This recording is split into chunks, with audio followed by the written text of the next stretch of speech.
আমি যত ভিতরে ঢুকবো এর মানে খাজানা বার করতে পারবো না।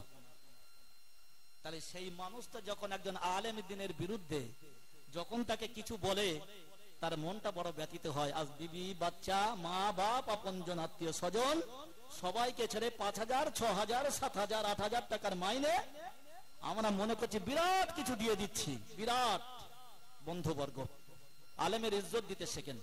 আন উবাদা ইবনে আসসামাত আন্না রাসূলুল্লাহ সাল্লাল্লাহু আলাইহি ওয়াসাল্লাম মান লাম ইয়ারহাম কাবীরানা ওয়া মান লাম ইয়ারহাম সাগীরানা ওয়া মান লাম ইয়াকবির কাবীরানা ওয়া মান লাম ইউরিফু লিআলিমিনা হাক্কাহু ফালাইসা মিন্নি। আমার রাসূল আকরাম সাল্লাল্লাহু আলাইহি ওয়াসাল্লাম আজ থেকে 1,500 বছর আগে ছোট্ট একটি হাদিসের টুকরো তেলাওয়াত করলেন।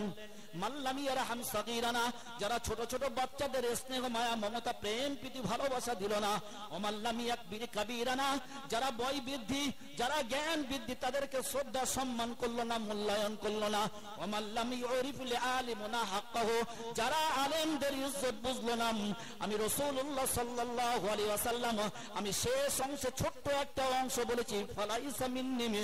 অবশ্যই তোমরা শুনে রাখো, জেনে রাখো, যারা ছোটদেরকে ভালোবাসা দিল না, যারা বড়দেরকে সম্মান করতে জানলো না, যারা আলেমদের ইজ্জত বুঝলো না, আমি রাসূলুল্লাহ বললাম অবশ্যই ও আমার দলভুক্ত হতে পারে না। এবার আপনাদের কাছে প্রশ্ন, বিবেক, আকলে সালিম, অনুভূতি, চিন্তা, চেতনা আল্লাহ সব দিয়েছে আলহামদুলিল্লাহ।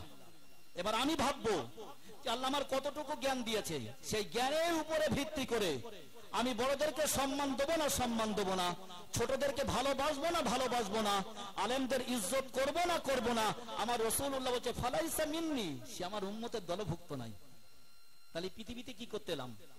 শুধু জলসা হলো বিশ্ব নবী দিবসের সময় ইয়া নবী সালামু আলাইকা, ইয়া রাসূল সালামু আলাইকা।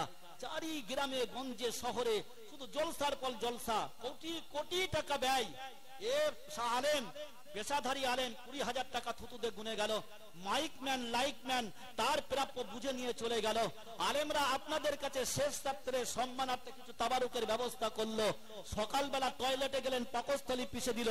বরং তারপরের দিন যা ছিলেন ভাইয়ের সঙ্গে কথা বলেন না। হাইয়ালা সালাহ বলে মসজিদ ফাঁকা, ভাই ভাইয়ের দুশ্মন, বলছে তোর জানাজায় আমার সঙ্গে দেখা হবে। ভাইয়ের সামনে প্রাচীর তুলে দিলেন। কি হলো? আত্মসমীক্ষা করেন দিন, আত্মসমীক্ষা করেন। রাসূল আকরাম সাল্লাল্লাহু আলাইহি ওয়াসাল্লাম জানিয়ে দিলেন, বাইতুল্লাহ আমরা জানি যারা হজ ব্রত পালন করতে যায়, সারা পৃথিবীর মধ্যে শ্রেষ্ঠ দুটো জায়গা মক্কাতুল মুকাররমা, মদিনাতুল মুনাওয়ারা। আমার রাসূলুল্লাহ সাল্লাল্লাহু আলাইহি ওয়াসাল্লাম জানিয়ে দিলেন অবশ্যই ওখানে 1 রাকাত নামাজ পড়লে 1000 নামাজের নেকি। ওইখানে যদি কেউ একজন ইতিকাফ করে, আমি রাসূলুল্লাহ বলছি ওই ইতিকাফের থেকে আপন ভাই যদি আপন ভাইকে সাহায্য করে তার থেকে এইটা উত্তম। একবার জোরে বলেন সুবহানাল্লাহ।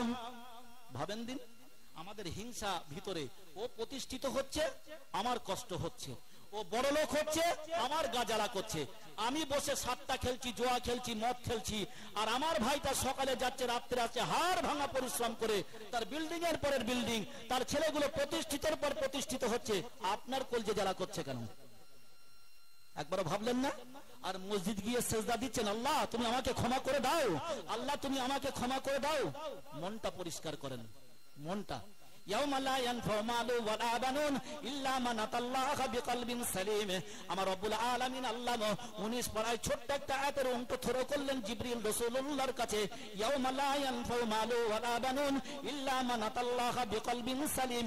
সেদিন কিয়ামতের ময়দানে, মাহশারের ময়দানে, মুসিবতের দিনে, কঠিন দিবসে রব্বুল আলামিন আল্লাহ আপনার ধন সম্পদ সন্তান সন্ততি দেখবে না, ইল্লা মান আতাল্লাহা বিকলবিন সালিম, আপনার সুন্দর একটা অন্তর দেখবেন। কোরআন আমার ব্যক্তিগত কোনো বনাওয়াট না, বলো যারা হাফেজ যারা আলেম একদম 19 পারা করেন, জলজল করছে আয়াতটা, মনে হচ্ছে এক্ষুন যেন জিবরিল রাসূলুল্লাহকে বলে দিয়েছেন। তাহলে যতই আপনি জ্ঞান অর্জন করেন, যতই তাহাজ্জুদ গুজারি হন, যা কিছু করেন না কেন, রব্বুল আলামিন আল্লাহ বিকলবিন সালিম আমার আপনার সুন্দর একটা অন্তর দেখবে, সুন্দর। ونزع الموازين القسط ليوم القيامة فلا تظلم نفس شيئا وإن كان مثقال حبة من خردل أتينا بها وكفى بنا حاسبين। আল্লাহ 17 পারায় সূরা হাজের দুটো তিনটে পৃষ্ঠায় স্পষ্ট করে বলে দিয়েছেন, ওয়ানাদাউল মাওয়াজিন আল কিসতা লিয়াউমিল কিয়ামা, আমি মাহশারের ময়দানে, কিয়ামতের ময়দানে বান্দার তোমার আমলনামাগুলো আমি ওজনের পাল্লায় দিয়ে দেব। ফালা তুযলামু নাফসুন শাইয়্যা, আমি বান্দার প্রতি বিন্দু মাত্র কোনো অবিচার অত্যাচার করব না। ফালা তুযলামু নাফসুন শাইয়্যা, আমি জুলুম করব না। ওয়াইন কানা মিসকালা হাববাতিন মিন খারদাল, যদি শস্যের থেকেও যদি কম সম পরিমাণ যদি তোমার ঈমান থাকে, ওয়াকাফা বিনা হাসিবিন, বান্দা সেদিন হিসাবের জন্যই আমি আল্লাহ যথেষ্ট।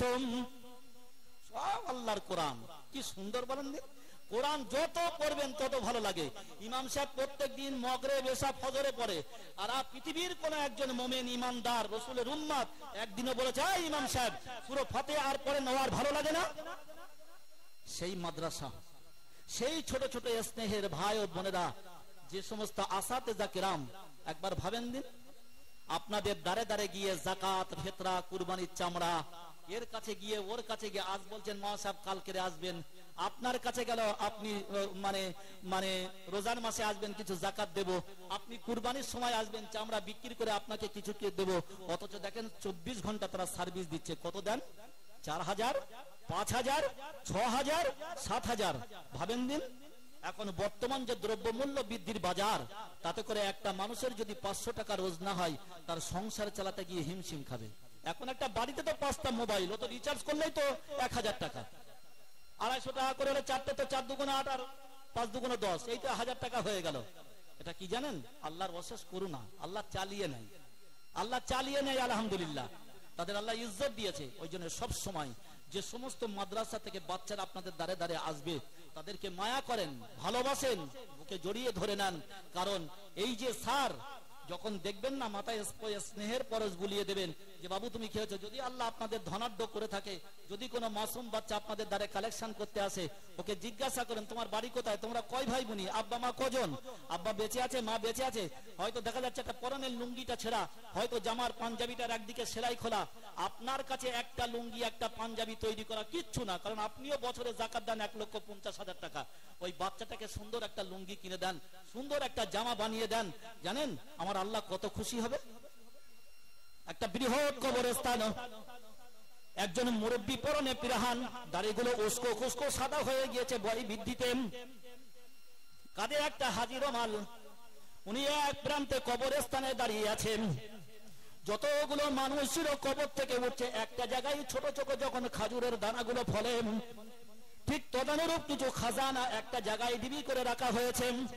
ওই কবরস্থানে প্রত্যেকেই একজন করে এক মুঠো করে নেয়, কবরের মধ্যে ঢুকে যায়। আমার মুরব্বী দূর থেকে অবলোকন করছেন, যার দাড়িগুলো বয় বৃদ্ধিতে পেকে গিয়েছে, যার পরনে পিরাহান, বয়সটা অনেক।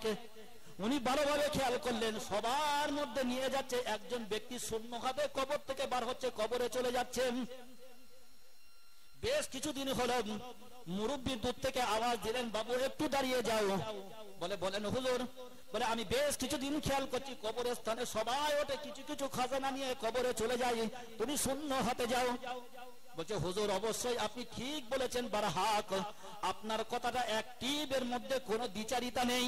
হুজুর আমার একজন যোগ্য আলেমে দিন রেখে এসেছিলাম, হাফেজে কোরআন এবং আলেমে দিন। আমার মওতের পরে প্রতিদিন আমার জন্য প্রাণ ভরে দোয়া করতে রব্বুল আলামিন আল্লাহ, আমি অযোগ্য সন্তান হয়ে যোগ্য পিতার জন্য দোয়া চাইছি মালিক, যদি আমার আব্বা আমাকে মানুষ করার জন্য, আমাকে প্রতিষ্ঠিত করার জন্য যদি কোনো ন্যায় অন্যায় করে ফেলে, রব্বুল আলামিন আল্লাহ চোখের পানি ছেড়ে দিয়ে তোমার কাছে চাইছি আমার পিতাকে তুমি ক্ষমা করে দিও। বাবা তুমি ঠিকই বলেছো, আজকের এই জন্য এই খাজানাটা আমার নেওয়ার প্রয়োজন মনে করলো। আমার যে ছেলেটা আলেমে দিন হুতবাজে কেরাম, আমি তাকে রেখে এসেছিলাম, আল্লাহ তাকে আজকের ডেকে নিল। ওই জন্য আমার প্রয়োজন মনে হলো যে আজকের কিছু খাজানা নিয়ে আমাকে কবরে যেতে হবে। একবার জোরে বলেন সুবহানাল্লাহ।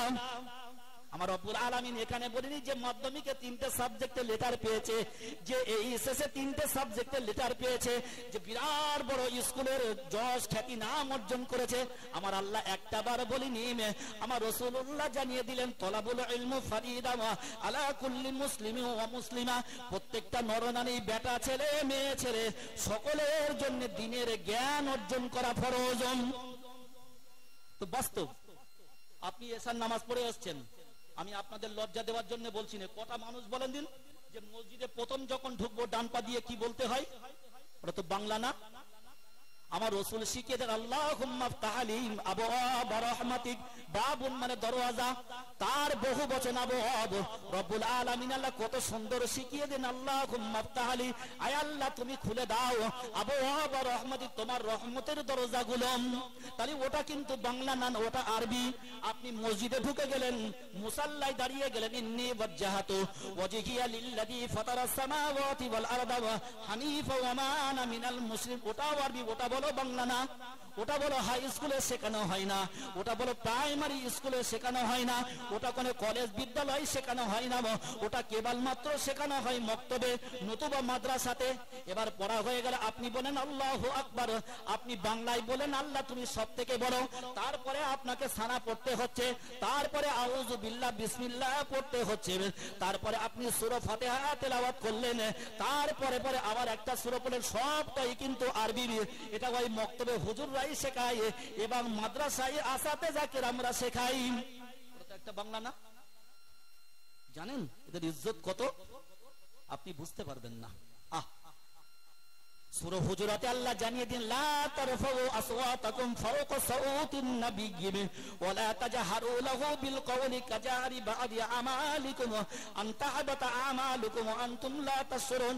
যারা হাজী সাহেবরা হজ ব্রত পালন করেছে বাইতুল্লাহ, এত পরিমাণে সিকিউরিটি দেওয়া আছে হুজুরের রওজা মুবারাকে, আপনি জোরেও বলতে পারবেন আসসালাতু ওয়াসসালামু আলাইকা ইয়া রাসূলুল্লাহ, আসসালাতু ওয়াসসালামু আলাইকা ইয়া হাবিবাল্লাহ। না জোরে না আস্তে, আপনাকে আস্তে আস্তে বলতে হবে, আমার রাসূলুল্লাহ শুনবে তার জবাব দেবে। কত সুন্দর দেখেন, তা বলছে লা তারফাউ আসওয়াতাকুম ফাওকা সাউতিন নাবিয়্যি, হে দুনিয়ার মানুষ তোমরা শুনে রাখো, তোমার আওয়াজটা যেন নবীর আওয়াজের উপরে না হয়। আনতাবাতা আমালুকুম, বান্দা তুমি দায়িত্বহীন ভাষায় শুনে নাও, যা কিছু আমল করেছো যদি তোমার ওই সালামটা রাসূলের আওয়াজের একটু উপরে চড়ে যায়, বান্দা মনে রেখো আমি আল্লাহ তোমার সারা জীবনের আমলটা বরবাদ করে দেব। ওই রাসূল মুফাসসিরিন হযরত আব্দুল্লাহ ইবনে আব্বাস রাদিয়াল্লাহু তাআলা আনহু বলছেন, ওই আয়াতের ব্যাখ্যায় ওই রাসূলের যতটাই মর্যাদা আর আলেমে দ্বীন হুফাজে আলেম যারা তাদের ঠিক অতটাই মর্যাদা। কি ভাবছেন আপনারা? আমরা মনে মনে করছি যে ছেলেটা সবথেকে বদমাইশ, যে ছেলেটা সবথেকে বদমাইশি করে মা বাপকে জ্বালায়, যা ওকে মাদ্রাসায় ভর্তি করে দিয়াই, কোনো অসুবিধা নেই, ও মাদ্রাসায় পড়ুক না পড়ুক যা ইচ্ছা তাই করবে। ভাবলেন? একবারও ভাবলেন না যে ছেলেটাকে আপনি মাধ্যমিক পড়ালেন, লেটার পেল, যাকে প্রত্যেকটা সাবজেক্ট ওয়াইজ একটা করে টিউটার দিয়েছিলেন, প্রত্যেকটা মাস্টার 500 টাকা করে সপ্তাহে একদিন করে পড়াতো, মাসে 4 দিন 2000 টাকা, ম্যাথ অঙ্ক হিস্ট্রি লাইফ সায়েন্স নাই জিওগ্রাফি যে কোনো একটা সাবজেক্ট দিয়ে দিলেন। তাহলে ওই বাচ্চাটার পিছনে আপনার ইচ্ছা কি ছিল? ভালো স্টুডেন্ট, ভালো ব্রিলিয়ান্ট, ওই স্কুলের মধ্যে ফার্স্ট হবে, হয়েছে।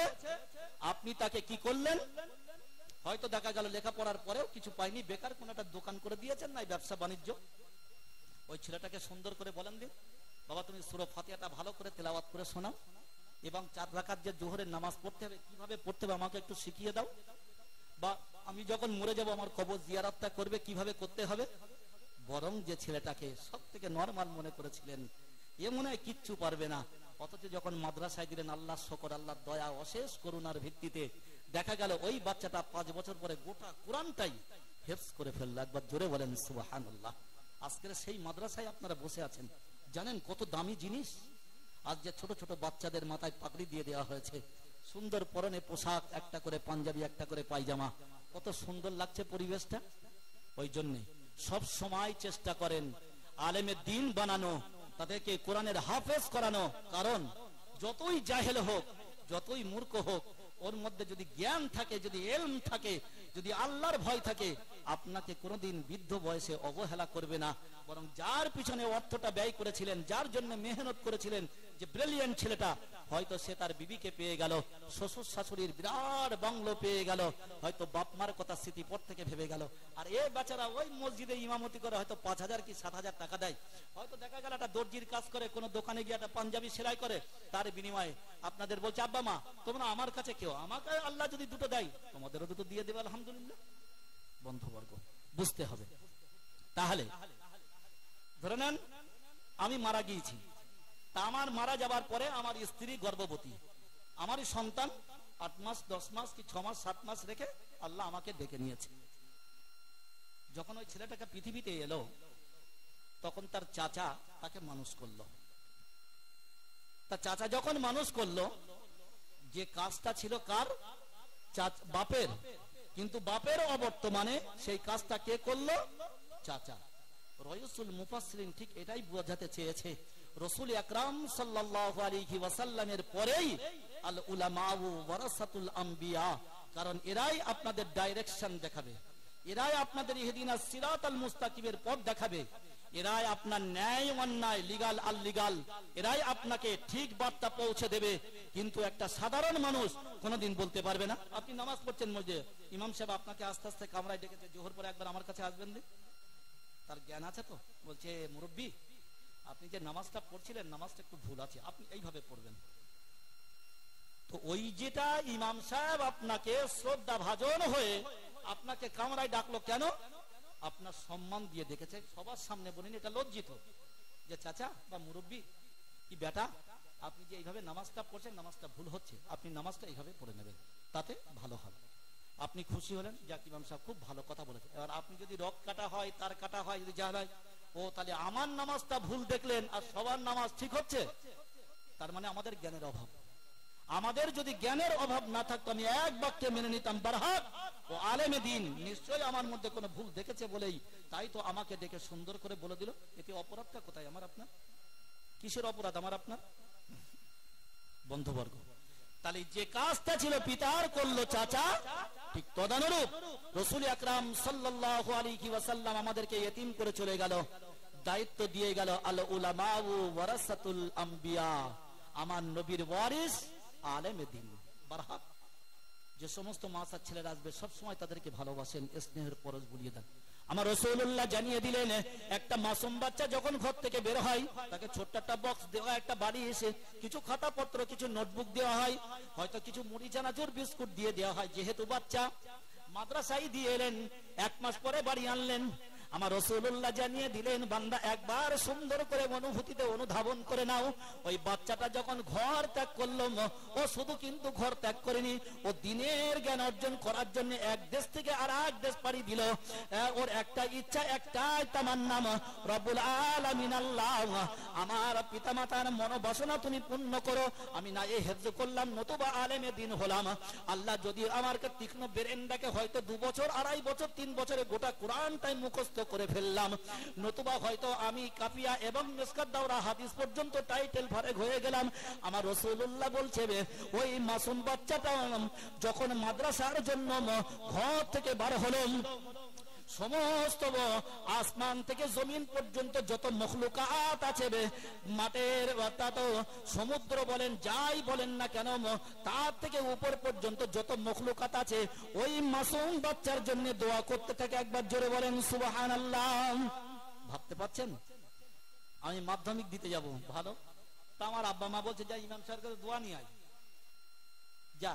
তো ও পরীক্ষা দিতে যাচ্ছে, ওর জন্য কাজ কলা কেউ দোয়া করবে না, না আকাশের তারা, না চাঁদ, না সূর্য, না সমুদ্রের পানি, মাছ, না অন্য কোন মখলুকাত, বরং যে ছেলেটাকে আপনি মাদ্রাসায় পাঠাতেন বলে সুম্মা ইয়ারজি, যতক্ষণ পর্যন্ত ও বাড়িতে প্রত্যাবর্তন না করে ততক্ষণ পর্যন্ত কুল কায়নাত তার জন্য দোয়া করতে থাকে। তো স্বাভাবিক।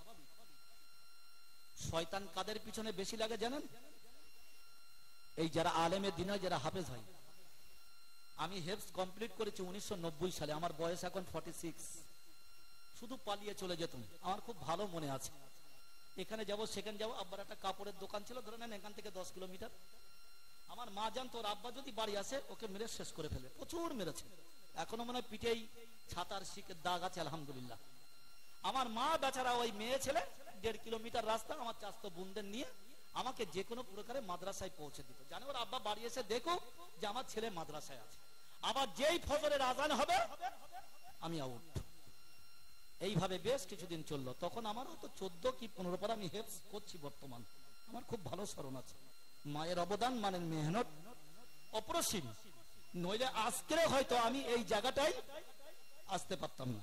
তো শয়তান চেষ্টা করবে একজন আলেমকে পথভ্রষ্ট করা, শয়তান চেষ্টা করবে একজন হাফেজ হতে হতে তাকে সরিয়ে দেওয়া, কারণ জানে একটা আলেম হওয়া মানে সারা পৃথিবীর মানুষকে তারা হেদায়েত করবে, সুন্দর দাওয়াত দেবে, ভালো রাস্তা দেখাবে।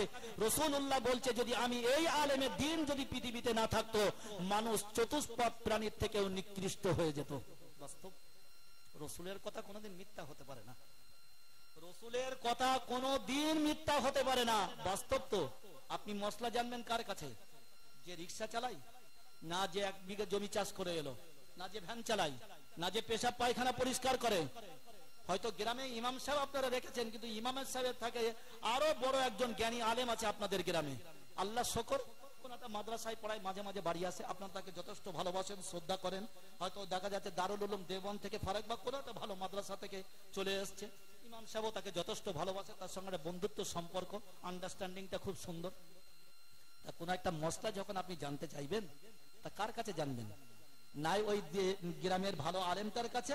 যদি তার অনুপস্থিতিতে, অ্যাবসেন্টে, ইমাম সাহেব হুজুর এইটা আমি ঠিক বুঝতে পারছি না, যদি এটা একটু বলে দিতেন তাহলে কতটা ভালো হতো। বন্ধুবর্গ, ওই জন্যই একটা তলেবুল ইলম, মাদ্রাসার ছাত্র, আল্লাহ যে তার কতটা মর্যাদা দিয়েছে, কতটা দিক দিয়েছে, আমরা কল্পনাও করতে পারবো না, কল্পনা করতে পারবো না। আমার রাসূলুল্লাহ জানিয়ে দিলেন, কোন যোগ্য সন্তান হাফেজ, কোরআনে হাফেজ, কবরস্থানের কাছে গিয়ে কিছু করতে হবে না। যদি ওই বাচ্চাটা কেবলমাত্র 3 বার সূরা ফাতিহা আর 3 বার সূরা ইখলাস যদি পাঠ করে বলে, রব্বুল আলামিন আল্লাহ, আমার বয়স এমন কিছু হয়নি, আমাকে এতিম করে আমার আব্বা এক অন্য জগতে পাড়ি দিয়েছে, যে জগৎ থেকে পৃথিবীর কোন মনীষী, বুদ্ধিজীবী, সাহিত্যিক, পণ্ডিত, আলেমে দ্বীনে কেউ ফিরে আসেনি, আমার আব্বাও কোনদিন ফিরে আসবে না।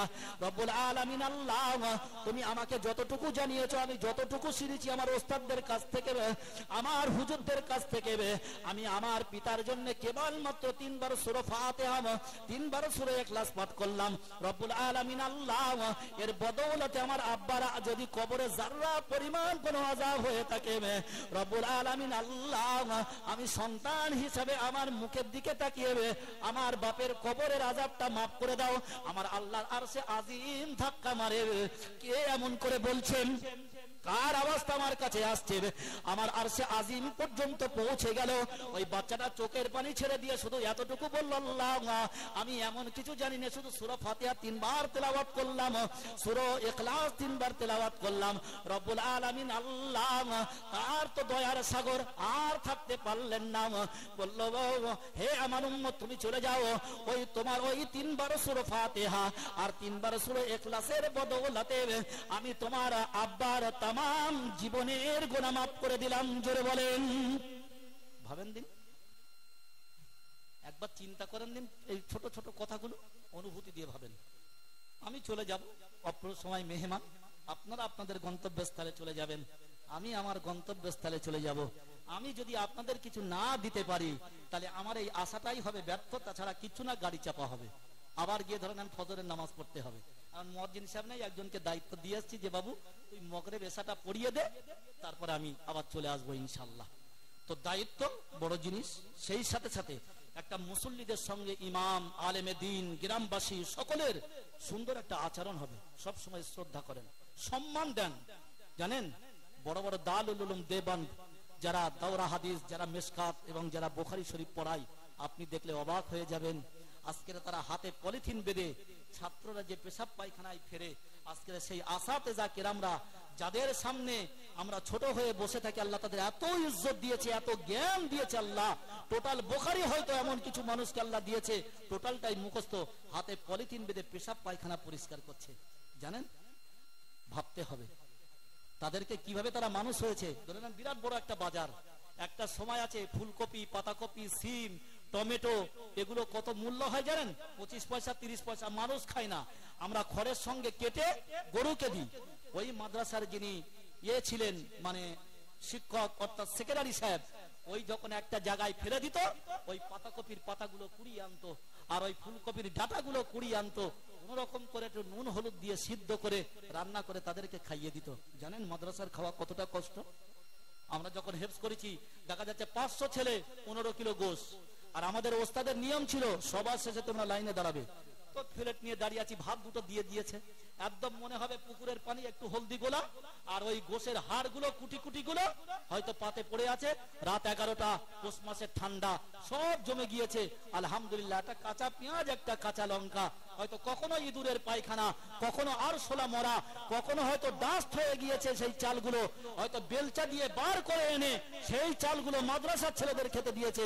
আর আজকে তার বিনিময়ে তারা একটা গর্রা গর্রা আলেম আল্লাহ এই জমিনের বুকে তাদেরকে রেখে দিয়েছে।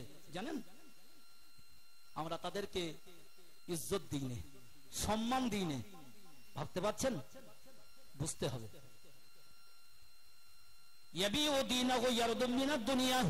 এমন একটা দিন বান্দা তোমাদের কাছে, এমন একটা সময় তোমাদের কাছে আবির্ভাব হবে যে মানুষটা ছিল রাত্রে মুমিন, সকালে কাফের, যে মানুষটা ছিল সকালে কাফের, রাতে মুমিন। আমি ওই সময় আমি ইলমটাকে তুলে নেব।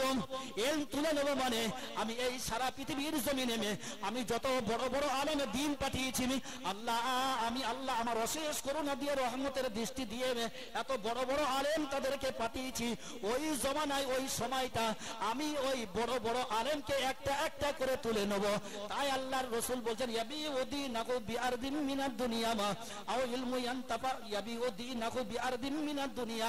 তারা বরং যারা থাকবে তারা এই দিনটাকে ঈমানের বিনিময়ে বিক্রি করবেন। করছে না? একটা বক্তা বলে গেল, আমার 20,000 টাকা। আপনি একটা হাফেজে কোরআনকে রেখেছেন তারাবিতে, কন্টাক্ট করলে যদি 20,000 টাকা না দাও আমি তারাবি পড়াবো না। মাইকের আওয়াজ কত দূর পর্যন্ত পৌঁছাচ্ছে আমি বলতে পারবো না। আমি আল্লাহকে সাক্ষী রেখে বলছি, আমার রাসূলুল্লাহ বলছে ওই রকম হাফেজের পিছনে তারাবি খতম কোনোদিন হবে না। ও তো কন্টাক্ট করে নিল, ইয়াবিউদ্দিনাহু বিআরদিন মিনাদ দুনিয়া। ও তো দিনকে বিক্রি করছে ইলমের বিনিময়ে।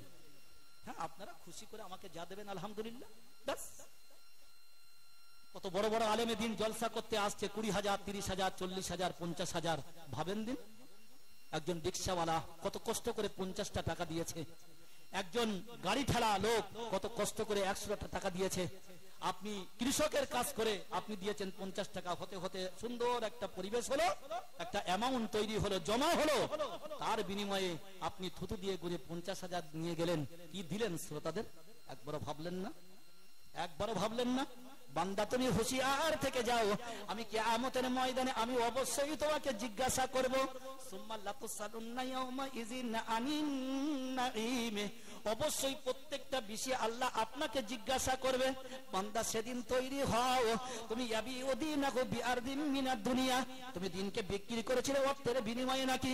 না, তুমি বিনা পরিশ্রমে বলেছিলে যাক আপনারা খুশি করে যা দেবেন দেবেন আলহামদুলিল্লাহ। অবশ্যই বান্দা আজকে তুমি মনে মনে করছো তুমি হয়তো বড় একজন খতিব, তুমি হয়তো বড় একজন বক্তা, অবশ্যই তুমি হতে পারো, এতে আমার কোনো যায় আসে না। তোমার প্রতি হিংসা আমার নেই, তোমার মধ্যে বিন্দু জাররা পরিমাণ আমার কোনো আলোচনা আলোচিত কিছু হবে না। বরং সেদিনের কথা একটু ভাবো, যেদিন মাহশারের ময়দানে মুসিবতের দিনে আল্লাহর সামনাসামনি হবে, যখন আল্লাহ তোমাকে প্রশ্ন করবে তার কি জবাব তুমি সেদিন দেবে বান্দা? একবারও তুমি হিসাব করলে না, একবারও ভাবলে না? ভাবতে হবে না? বন্ধুবর্গ, সময়টা বড় খারাপ। আজকের যে বর্তমান পরিবেশ পরিস্থিতির মধ্যে আমরা আছি, পেপার পত্রিকা যারা একটু লেখাপড়া জানেন আপনারা সব দেখছেন, এসআইআর, এটা হটা সেটা। যাই হোক, সব সময় ভাববেন আল্লাহ তো বলেছে যখন আমার নাফরমানি বেড়ে যাবে আমি অযোগ্য শাসক দিয়ে তোমাদেরকে শোষণ করব। এ তো আমার আপনার ভুল। ধরে নেন মাইকের আওয়াজ যারা শুনছেন বা আপনারা যারা এখানে বসে আছেন, আমি আপনাদের বলবো না যখন হাইয়ালা সালাহ হলো আমরা কজন বা জামাতে নামাজ আদায় করেছি বলেন দিন? বরং তার থেকে রাস্তায় লোক বেশি, তার থেকে রাস্তায় লোক বেশি। একবারও ভাবলেন না?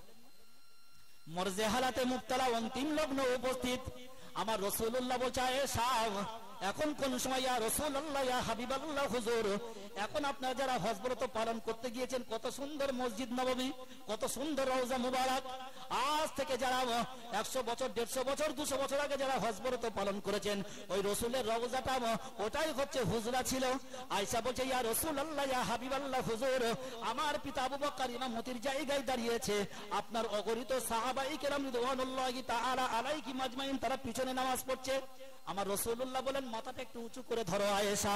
আমার রাসূলুল্লাহ সুন্দর করে মসজিদ নববীর দৃশ্যটা একবার দেখলেন, দু চোখ ভরে পানি পড়ছে গড়িয়ে গড়িয়ে।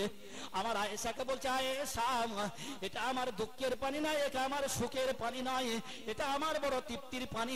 আমি রাসূলুল্লাহ সাল্লাল্লাহু আলাইহি ওয়াসাল্লাম আমি হায়াতে জিন্দেগিতে দেখে গেলাম আমার উম্মতরা, আমার অগণিত সাহাবারা নামাজকে প্রতিষ্ঠিত করেছেন। ভাবেন দিন, একবারও ভাবলেন না? আমার রাসূলুল্লাহ শেষ কথা বলেছিলেন, আসসালাত আসসালাত আসসালাতু ফি মালাকাত আইমানুকুম। একবারও বলিনি আলী ইবনে আবি তালিব, একবারও বলিনি মুহাম্মদ বিনতে ফাতেমা, একবারও বলিনি হাসান ও হোসাইন আলী ইবনে রাদিয়াল্লাহু তাআলা। এই কথা তো একবারও বলিনি হে আমার কলিজার টুকরা ফাতেমা, হে আমার আলী, হে আমার হাসান হোসাইন রাদিয়াল্লাহু তাআলা আনহুমা। আমার রাসূলুল্লাহ শেষ সময় বলে গেলেন, আসসালাত আসসালাত আসসালাত ফি মালাকাত আইমানুকুম, নামাজ নামাজ নামাজ, আর যারা তোমার অধীনস্থ তাদের প্রতি তোমরা সুবিচার করো। দুটো কথা বলেছিলেন। আজকের নামাজ থেকে কত গাফেল, হ্যাঁ? আল্লাহর গজব হবে না? আজ রুজি রোজগারে বরকত নেই। আজকে আমার স্ত্রী পরকিয়া করে বেড়াচ্ছে, এখানে আজান হচ্ছে বাড়ি আমি টিভি দেখছি, আজান হচ্ছে আমার মধ্যে হিংসা, এখানে আজান হচ্ছে আমি ওখানে সাট্টা খেলছি, এখানে আজান হচ্ছে আমি ওখানে জোয়া খেলছি, এখানে আজান হচ্ছে স্পষ্ট শুনতে পাচ্ছি মদের আসরে বসে আছি। আল্লাহ তো দয়াবান বলে এখন আমাদেরকে ছেড়ে দিয়েছে। আল্লাহ ছাড় দেয়, ছেড়ে দেয় না। আপনার ওই কৃত কর্মের ফলটা টোটাল গ্রামবাসী ভোগ করবে। যখন বাস পড়ে না তখন আল্লাহ দেখে ফেলে না, যখন ঝড় হয় একটা নারকেল গাছ নড়ে না, যখন ঝড় হয় একটা আম গাছ দোলে না, বরং টোটাল গ্রামটা নিয়ে দোলায়। অতএব আপনার কর্মফল আমাকে ভোগ করতে কেন হবে বলেন? কেন? আল্লাহ 21 পারায় স্পষ্ট করে জানিয়ে দিলেন, যারাল ফাসাদু ফিল বাররি ওয়াল বাহর বিমা কাসাবাত আইদিন নাস লিউযীকাহুম। তোমরাই তো পৃথিবীর জমিনে সমুদ্রেতে তোমরাই তো বিপর্যস্ত ছড়াচ্ছ। তাও বলছে, ওমা আসাবাকুম মিন মুসিবাতিন ফাবিমা কাসাবাত আইদিকুম ওয়া ইয়াফু আন কাসীর। আরে বান্দা, তোদের অনেক গুনাহ আমি আল্লাহ ক্ষমা করে দিই। আমি যদি একটা যদি ক্ষমা না করতাম, তোরা পৃথিবীর তোদের কোনো অস্তিত্ব থাকতো না। শুকরিয়া আদায় করেন। তাহলে আমরা নামাজ থেকে গাফেল, আমরা যাকাত থেকে গাফেল, আমরা রোজা থেকে গাফেল। আমার উপরে হজ ফরজ, অথচ আমি মনে করছি আমার কন্যাটা সাইনা হয়েছে, তাকে বিয়ে দিয়ে চলে যাব, তার আগে যদি আপনি মরে যান। সব সময় আল্লাহর প্রতি ভরসা করেন। ওকে ভেবেছে তো আল্লাহ, আপনার কাছে দিয়েছে। আপনি যখন একা ছিলেন আপনার রোজগার ছিল পার ডে 300 টাকা, আপনি স্ত্রীকে বিয়ে করলেন, আল্লাহ 200 টাকা বাড়িয়ে দিল। আপনার ঘরে আর একটা কন্যা হলো, আপনার আরো 100 টাকা বাড়িয়ে দিল। আপনি কি ভাবছেন? আপনি কি মনে করলেন বলেন? অতএব আমরা মনে করছি না এ তো আমার না, অত সোজা নয়। আপনার কিসমতে ও যে আপনার স্ত্রী বিয়ে করলেন, ওর কিসমত আল্লাহ দিয়ে দিয়েছে। 2-3টে সন্তান হচ্ছে, ওর রিজিকের ব্যবস্থা আল্লাহ করে দিয়েছে। আল্লাহ তো সব থেকে বড় দয়াবান, আল্লাহ সব থেকে বড় দয়াবান। তাহলে যে কথা বলছিলাম, রাসূল মুফাসসির আব্দুল ইবনে আব্বাস রাদিয়াল্লাহু তাআলা আনহু বললেন, আমার রাসূলুল্লাহ সাল্লাল্লাহু আলাইহি ওয়াসাল্লামের আওয়াজের উপরে তোমরা আওয়াজ বুলন্দ করো না। ঠিক তদনুরূপ বাপের কাজ যেটা ছিল সেটা চাচা করলো। অতএব আমি নবী রাসূলুল্লাহ আমি তোমাদেরকে ইতিম করে চলে এসেছি না, আমি তোমাদের খালি হাতে ছেড়ে আসেনি। আমি হাজারো হাজারো কোটি কোটি আলেমে দ্বীন গ্রামে গঞ্জে শহরে আমি আল্লাহ তোমাদের কাছে পাঠিয়ে দিয়েছি। তাদের আনুগত্য স্বীকার করো, তাদের অনুসরণ করো, তারা তোমাদের যে বার্তাটা দেয় সেই বার্তা অনুযায়ী জীবন যাপন করো। ইমাম হয়তো শুক্রবারে দাঁড়িয়ে হয়তো 10 মিনিট 15 মিনিট 20 মিনিট খুতবা দিচ্ছেন, আজ হয়তো কোরআন পাকের একটা আয়াত ধরে করলো। আল্লাহ দ্বিতীয় পারায় সুন্দর একটা আয়াত ঘোষণা দিয়েছেন, আহাল্লাল্লাহুল বাইয়া ওয়া হারামার রিবা। আজকের ইমাম হয়তো ওই আয়াতটাকে পেশ করলেন, যার শাব্দিক অর্থ হচ্ছে আমি তোমাদের জন্য ব্যবসাটাকে হালাল করেছি, সুদকে করেছি হারাম। এখন ক্যাশিয়ারের গায়ে লাগলো, সেক্রেটারির গায়ে লাগলো, আদারওয়াইজ আব্দুর রহিম আব্দুর রহমানের গায়ে লাগলো। আর আলে 3-4 দিন পরে ইমাম সাহেব বললো, হুজুর এরকম বায়ান রাখার দরকার নেই, আপনি প্লেন বায়ান করে যাবেন। আমার রাসূলুল্লাহ বলছে কোন আলেম যদি দিনের ব্যাপারে, দিনের কোন জ্ঞানের ব্যাপারে যদি সেটাকে পুশিদা রাখে, গোপন রাখে, অবশ্যই কিয়ামতের ময়দানে, মাহশারের ময়দানে আমি আল্লাহ রাব্বুল আলামিন ওর জিভটা কাঁচি দিয়ে কেটে দেবো, নইলে উচুড়ে ফেলে দেবো। একবারও ভাবলেন না ওই আলেমটা যদি গোপন করে, ও যদি মনে করে আমার চাকরিটা বজায় রাখতে হবে, মসজিদের সেক্রেটারি খেপে যাবে, সভাপতি খেপে যাবে, আমাকে কেন হারাম করে বললো? একবারও আপনি ভাবলেন না আপনার প্রকৃত একটিভ রাস্তা ইহদিনাস সিরাতাল মুস্তাকিম একজন তো আলেমে দিন বলবেন। বাস্তব তো, কেন আপনি ভর্ৎসনা করছেন? আপনি মানলেন না মানলেন ওটা আপনার ব্যক্তিগত ব্যাপার। কেন আপনি ইমামকে থ্রেট দিচ্ছেন? জানেন আপনি কাকে থ্রেট দিচ্ছেন? ওকে থ্রেট দেওয়া মানে একভাবে বিশ্ব নবী সাল্লাল্লাহু আলাইহি ওয়াসাল্লামের হাদিসকে আপনি অপমান করলেন। ভাবলেন না? ভালোবাসেন, মূল্যায়ন করেন, দেখবেন আল্লাহ আপনাকে ঠিক মাকসাদে মঞ্জিলে পৌঁছে দেবে। হযরত ইমাম আবু হানিফা রাহিমাহুল্লাহ আর একজন বসে আছেন, তো বাচ্চারা ফুটবল খেলছে, তো বলটা ইমাম আবু হানিফা রাহিমাহুল্লাহ হুজুর কাছে চলে আসছে। তখন উনি বলছে, এই বলটা যে নিতে আসবে না সে হচ্ছে জারজ সন্তান। তো ইমামে আজম আবু হানিফা রাহিমাহুল্লাহ বা যার সাথে বলছেন আশ্চর্য হয়ে গেলেন, আপনি বুঝলেন কি করে? বলে আমি বলছি শোনো, অবশ্যই যে বলটা নিতে আসবে না জারজ সন্তান। উনি বারহাক বুঝে নিয়েছিলেন শিষ্টাচার আর স্বৈরাচার দুটো দুই মেরুতে রাখেন, দুটো দুই অ্যাঙ্গেলে রাখেন, একটা শিষ্টাচার একটা স্বৈরাচার, একটা সুন্দর আচরণ একটা অভদ্র আচরণ, অশুভ আচরণ, খারাপ আচরণ, আমরা যেটা বাংলায় বলি। যেই বাচ্চাটা চলে যায় বলতে দে, বেশ বেশ ঝাঁঝালো ভাষায়, ঠিক 29 পারার সূরা কলম দ্বিতীয় সাফা, উতুল্লিম বাদা যালিকা জানিম, উতুল্লিম বাদা যালিকা জানিম। অবশ্যই যার সন্তানের কিছু নমুনা তো আছে, কোরআন বলে দিয়েছে আজ থেকে 1500 বছর আগে। আমি আপনি পরিষ্কার বুঝতে পারবো বাচ্চাটার কোনো দোষ দিচ্ছি না, কারণ ও তো মাসুম। ও তো যখন বলেছিল যে আমার মায়ের সঙ্গে একাধিক সম্পর্ক, আমার বাপ একাধিক নারীর কাছে যাই, কার এতে বাচ্চাটা এসে এটা তো আমার জানা ছিল না, আমি তো দোষী না, দোষ তো ওরা করেছে, ওদের হিসাব ওরা দেবে। তাহলে ভাবেন দিন হযরত ইমাম আযম আবু হানিফা রাহিমাহুল্লাহ সুন্দর বুঝিয়ে দিলেন বারহাক এর মধ্যে যা খুসুসিয়াত, এ হচ্ছে একটা জারজ সন্তান। বুঝতে পারছেন? ওই জন্যই আলেমে দিন আল্লাহ এদের বড় ইজ্জত দিয়েছে। বরং এদেরকে যারা গালাগালি দিই আমরা, আমার রাসূলুল্লাহ বলছে তোমার কলমা নসিব হওয়াটাই বড় সংশয়ের ব্যাপার আছে। ভাবেন একটা আলেমে দিন, যোগ্য আলেম, একটা যোগ্য আলেমকে আপনি গালাগালি দিচ্ছেন, ছোট বড় কথা বলছেন। আমার সাথে অনেক করে হজম করেন, বলছে বলো, একটাই কথা জবানে, বিচারকের কাছে বিচার ছেড়ে দিলাম, ফায়সালা তোমার হাতে আল্লাহ, ওমাই ইয়াতাওয়াক্কাল আলাল্লাহি ফাহুয়া হাসবু, ফায়সালা তোমার হাতে ছেড়ে দিয়েছি আর ভরসা তোমার উপরে আছে, যেটা ফায়সালা করার তুমি করে নিও। দোয়া করতে হয় না, অভিশাপ দিতে হয় না, অন্তরের থেকে যে একটা দীর্ঘ নিঃশ্বাস, এটা যেন কোনোদিন এর কারণ হয়ে দাঁড়াবেন না। আপনি বলো দুনিয়া এবং আখেরাত দুটোই বরবাদ করবেন, দুটোই বরবাদ হবেন। কারণ মানুষের বদদোয়া করতে হয় না, মানুষের দোয়াও করতে হয় না। আপনি আমাকে ব্যথা দিয়েছেন, আমি কোনো দোষ করিনি, শুধু নামাজের পাঠিয়ে, আমি তো মজলুম, আমি তো অত্যাচারিত, জুলুম আর মাজলুম, জালিম আর মাজলুম।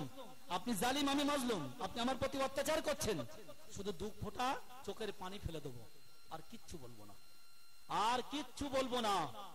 এতেই কাফি, আলহামদুলিল্লাহ, এতেই কাফি। কারণ সব থেকে শক্তিশালী কি জানেন? সময় সব থেকে বড় শক্তিশালী। সুদে আসলে আপনাকে ঠিক ফিরিয়ে দেবে। আপনি আমাকে ঠকিয়েছেন, সময় আপনাকে ঠকাবে, আমার বলতে হবে না, ইন্নাল্লাহা মা'আস সাবিরিন, শুধু ধৈর্য ধরে যাও, আর কিচ্ছু না। ছোট্ট একটা হাদিস পেশ করেছিলাম আপনাদের কাছে।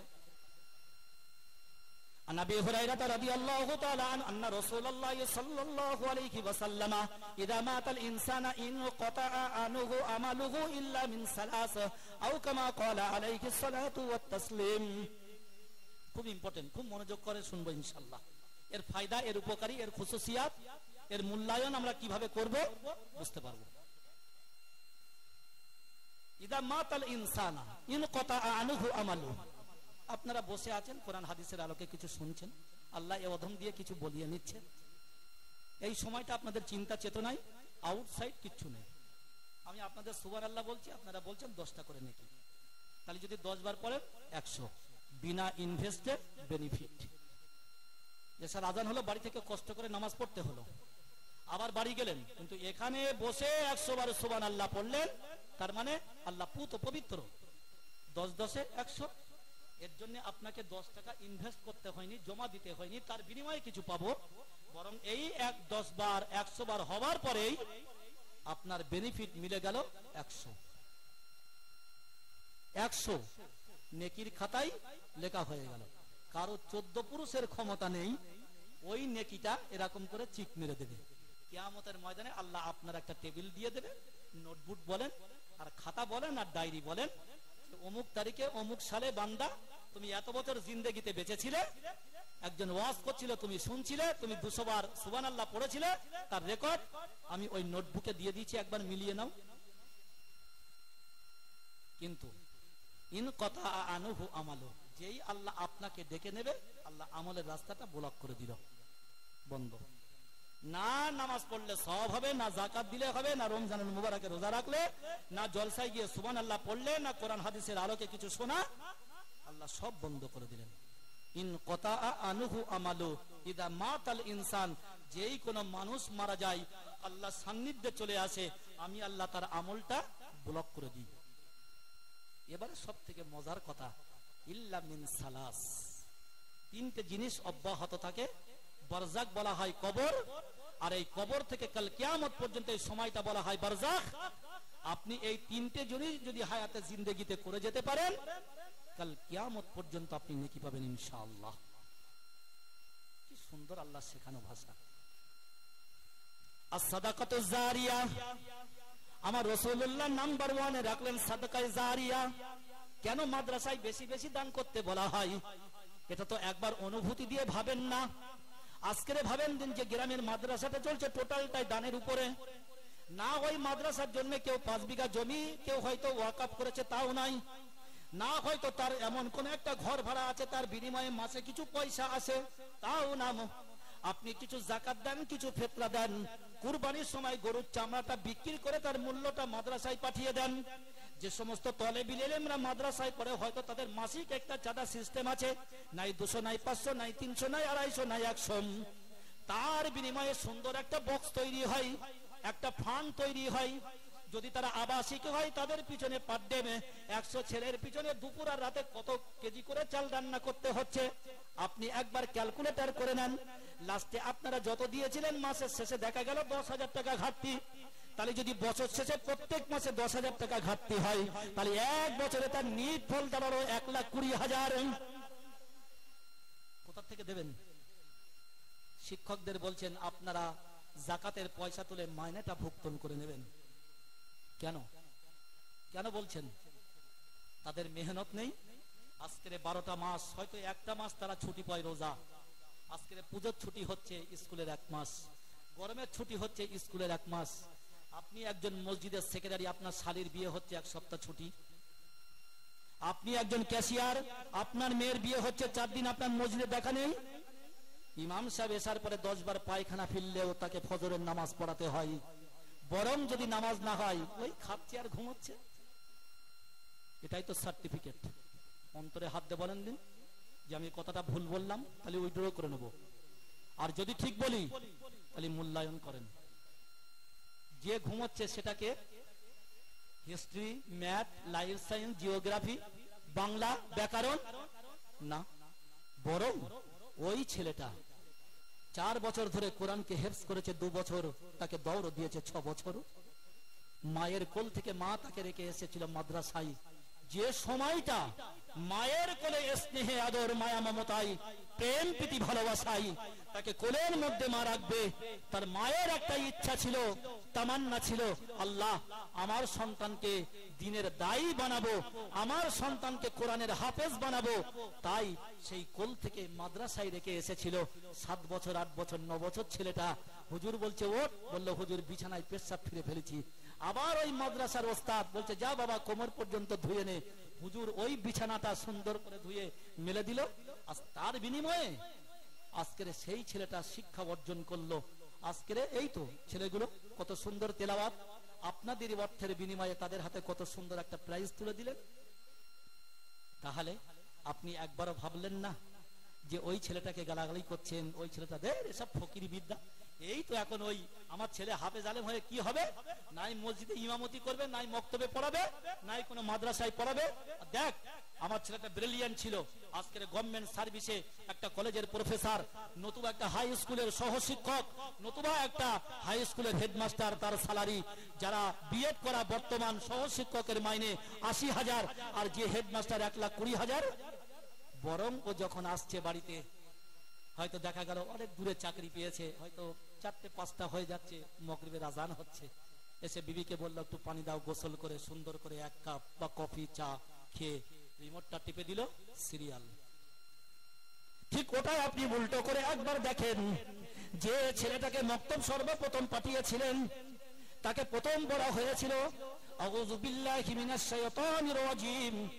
তার মানে রব্বুল আলামিন আল্লাহ, আমি তোমার কাছে পানা চাইছি, আমি তোমার কাছে সাহায্য প্রার্থনা করছি সমস্ত শয়তানি ওয়াসওয়াসা থেকে। আল্লাহর রাসূলের কত সুন্দর শেখানো ভাষা। তারপরে পরে আল্লাহ জানিয়ে দিলেন বিসমিল্লাহির রহমানির রহিম। রব্বুল আলামিন আল্লাহ, আমি তোমার নামে শুরু করছি, তুমি বড় দয়াবান, অতীব দয়াবান। বরং যে ছেলেটাকে ব্রিলিয়ান্ট করে আজকের সহশিক্ষক তৈরি করে দিলেন কোন একটা হাই স্কুলে, জোর পেশাব পেল, প্যানের চেনটা খুলে দাঁড়িয়ে মুতে দিল। বরং এই ছেলেটা মাদ্রাসায় শিক্ষকদের কাছে শিখলো, বাবা তোমার বছর 10 হতে পারে, তুমি যখন ইস্তেঞ্জা করবে, পেশাব ফিরবে, 1 লোটা পানি নিয়ে ওই স্থানটা তুমি পানি দিয়ে ধুয়ে ফেলো। কার মর্যাদা কতটা একবার মূল্যায়ন করেন। যাকে আপনি সহশিক্ষক বানালেন, হয়তো তার স্যালারিটা অনেক হতে পারে, তার বন্ধু বান্ধব হাই এডুকেটেড হতে পারে, তার বাংলোটা সুন্দর হতে পারে, হয়তো ওই বাচ্চাটার কোনো মূল্য নেই, কারণ ওর তার কোনো পয়সা নেই, ও তো একজন মাদ্রাসার সাধারণ ছাত্র। একবারও ভাবেননি ছোট্ট ছোট্ট বাচ্চা না, এখন বড় অনেকগুলো স্কুল মিডিয়াম তৈরি হয়েছে। আমি যেখানে থাকি শহর, ভালো সিটি, দেখবো সকালে ওই একটা স্কুলের গাড়ি, ওখানে একটা স্কুলের গাড়ি, ওখান থেকে একটা স্কুলের গাড়ি। বাচ্চা ছেলেটাকে একটা হাফ প্যান্ট পরিয়ে দিলাম, ইংরেজি পোশাক, সুন্দর একটা টাই ঝুলিয়ে দেওয়া হলো, পিঠে যে ব্যাগটা দেওয়া হলো ওর ওজনের থেকে বেশি ভারী, ওর ওজনের থেকে বেশি ভারী। 10টা 11টাই চলে এলো বাড়িতে, ঠিক 12টা একটা টিউটার এলো, 1টা পর্যন্ত পড়িয়ে চলে গেল। গোসল করে মা খাইয়ে দিয়ে একটু ঘুমিয়ে দিল, ঠিক বিকালে আর একটা টিউটার চলে এলো। বেশ কোন একটা ওকেশনে কিছু আমন্ত্রিত ব্যক্তি, ইনভাইটেড যাদেরকে করা হয়েছিল, বাড়িতে আসছে। মা আব্বা বড় গর্ব করে বলছে, বাবু ওই ম্যাডাম, ওই স্যার বা ওই তোমাদের শিক্ষক তোমার একটা সুন্দর ইংলিশ কবিতা শিখেছে, তো বলো তো। হাম্পি ডাম্পি, এলিফ্যান্ট মানে হাতি, তারপর আপনার লায়ন মানে সিংহ, এইসব একটা ডগ মানে কুকুর, ক্যাট মানে বিড়াল, একটা করে বাংলা করে বলে দিচ্ছে। বাপ মা বলছে বাহ আলহামদুলিল্লাহ, ছোট্ট বাচ্চা কি সুন্দর করে ইংলিশ বলছে, বলো তো, বুকটা ভরে যাচ্ছে। অন্য অ্যাঙ্গেলে বাচ্চাটাকে জিজ্ঞাসা করেন, যার প্লাস বর্তমান 8 বাবু কলমাই তাইয়্যিবা লা ইলাহা ইল্লাল্লাহু মুহাম্মাদুর রাসূলুল্লাহ সাল্লাল্লাহু আলাইহি ওয়াসাল্লাম একবারও বলতে পারবে না, কারণ মায়ের থেকে ও এটা শিক্ষা অর্জন করেনি, পিতা ওকে সুন্দর করে ডাইরেকশন দিইনি, ও তো হাম্পি ডাম্পিটাই শিখে স্কুল থেকে। ও আস্তে আস্তে শৈশব পার করে যৌবনে পদার্পণ করলো। ভালো পয়সাওয়ালা ঘরের ছেলে মেয়ে, বন্ধু বললো চলে আই, অনেকদিন একটা পার্টি করা হয় না, ঠান্ডা পানির আসরে চলে গেল। বেশ দীর্ঘ রাত হলো, ফোন করছে, ফোনের সুইচ অফ। আবার তাকে টলতে টলতে 3-4টে বন্ধু ঘরের দরজার কাছে ছেড়ে দিয়ে চলে গেল। ঠিক অন্য অ্যাঙ্গেলে ওটাকে দেখেন না, ওর ওই বয়সে বরং ওই ছেলেটা কোনো একটা মাদ্রাসার শিক্ষকতা করছে, নতুবা কোনো মসজিদের ইমামতি করছে। হাজারো হাজারো মানুষ তার দ্বারা দিনের জ্ঞান অর্জন করছে। তারা ন্যায় অন্যায়কে বুঝিয়ে দিচ্ছে, কোনটা শয়তানের রাস্তা সেটাও বুঝিয়ে দিচ্ছে, কোনটা প্রকৃত সিরাতাল মুস্তাকিম সেটাও বুঝিয়ে দিচ্ছে, কোনটা হালাল কোনটা হারাম সেটাও বুঝিয়ে দিচ্ছে, কোরআনটাকে সহি পড়তে হবে তোমার ভুল হচ্ছে সেটাও সে বুঝিয়ে দিচ্ছে। তাহলে কার কদর বেশি? ওই হাম্পি ডাম্পি? আমরা বুঝিনি, আমরা বুঝিনি। ছোট্ট 4টে কথা খুব সুন্দরভাবে মাথায় রাখেন। যদি তুমি আলেম না হতে পারো, তুমি মুআল্লিম হও, শিক্ষক হও। যদি শিক্ষক না হতে পারো, তুমি মহাব্বত করতে শেখো। যদি মহাব্বত করতে না শেখো, তুমি শুনতে শেখো। 4টে কথা মানে খুব সুদূর প্রসার। আমি একটা একটা করে বলবো, সুন্দর করে অনুভূতিতে নেন। রাসূলুল্লাহ সাল্লাল্লাহু আলাইহি ওয়াসাল্লাম জানিয়ে দিলেন, ইন কুল্লু আলিমান আও মুআল্লিমান আও মুহিব্বান আও মুস্তামিয়ান। আলেম হতে পারিনি, আলেম আমি হতে পারিনি, আলেমকে মহব্বত করতে শেখেন। এই আপনি শিক্ষক হন, এটা যিনি বুঝতে পারছেন না, আলেমে দেন হুজুর আদবের সঙ্গে বললেন আমার এটা একটু বুঝিয়ে দেন দিন। কারণ আলেম কারা হবে? যাদের চেষ্টা প্রচেষ্টা যাদেরকে দিচ্ছে। যে কৃষক সে কি আলেম হতে পারবে? না। যে চাকরি করছে সে কি আলেম হবে? না। যে ভ্যান চালছে, রিক্সা চালছে, ঠেলাওয়ালা গাড়ি সে কি হতে পারবে? না। তাহলে আপনি আলেমের কাছে যান, মুআল্লিম হন, একজন শিক্ষক হন। রাসূলুল্লাহ জানিয়ে দিলেন, মান তাআল্লামাল কুরআনা ওয়া আল্লামাহু, মান তাআল্লামাল কুরআনা ওয়া আল্লামাহু। ইমাম সাহেব মাগরিবে সূরা ফাতিহা পড়ছে, আপনারাও মুখস্থ সুন্দরভাবে শুরু করেন, আলহামদুলিল্লাহি রাব্বিল আলামিন ওয়ালা দাল্লিন, 7টা আয়াত আপনিও সুন্দর করে সুন্দরভাবে বুঝলেন। ইমাম সাহেব যতটা নেকি পেল আপনি শোনার জন্য ঠিক ততটাই নেকি পেলেন। একবার জোরে বলেন সুবহানাল্লাহ। আল্লাহ কোরআনে জানিয়ে দিলেন আরব, ওয়াইদা কুরিয়াল কুরআনু ফাসতামিউ লাহু ওয়া আনসিতু লাআল্লাকুম তুরহামুন। আমার আল্লাহর কত বড় হিকমত। আল্লাহ 1 বছর ব্যবহার করেনি, আল্লাহ 2 বছর ব্যবহার করেনি, আল্লাহ বহু বছর ব্যবহার করেছেন। বলছে ওয়াইদা কুরিয়াল কুরআন, যখন কোরআন পড়ায় ফাসতামিউ, তোমরা শোনো। আল্লাহ তো বলতে পারতো তুমি শোনো, তোমরা দুজন শোনো। আল্লাহর কত বড় হিকমত বলেন দিন। যদি যখন কোরআন পড়া হয় ফাসতামিউ, সুন্দরভাবে ওটা তোমরা শুনতে থাকো। ও আনসিতু, চুপ থাকো, কথা বলো না। কোরআনের ইজ্জত অনেক অনেক। 2 কিলো ওজন, 2.5 কিলো, মোম পাতার হলে 3 কিলো। সুন্দর করে সিনায় আপনি রাখতে পারবেন, আমিও রাখতে পারবো। এখান থেকে যদি বলে কোরআনটা নিয়ে 50 কিলোমিটার হাঁটো, তাও হাঁটতে পারবো। যদি একটা পলিথিনে ভরে নিই পিঠে বা বুকে, আল্লাহ শকর কোনো কষ্ট হবে না। কিন্তু ওটা যদি 10 কিলো চাল বলে 50 কিলোমিটার কষ্ট হবে। তাহলে যে কোরআনটার মূল্য 2.5 কিলো 2 কিলো, সেই কোরআন আল্লাহ তার এতটাই পাওয়ার দিয়েছে, আল্লাহ তার এতটাই পাওয়ার দিয়েছে যে আপনি যখন পড়ছেন আপনি শুনছেন একই সব। ওয়ানসিত, চুপ থাকেন। তাহলে আমি যদি একটা অক্ষর পড়ি 10টা নেকি হয়, আপনি একটা অক্ষর শুনলেও আপনার 10টা নেকি।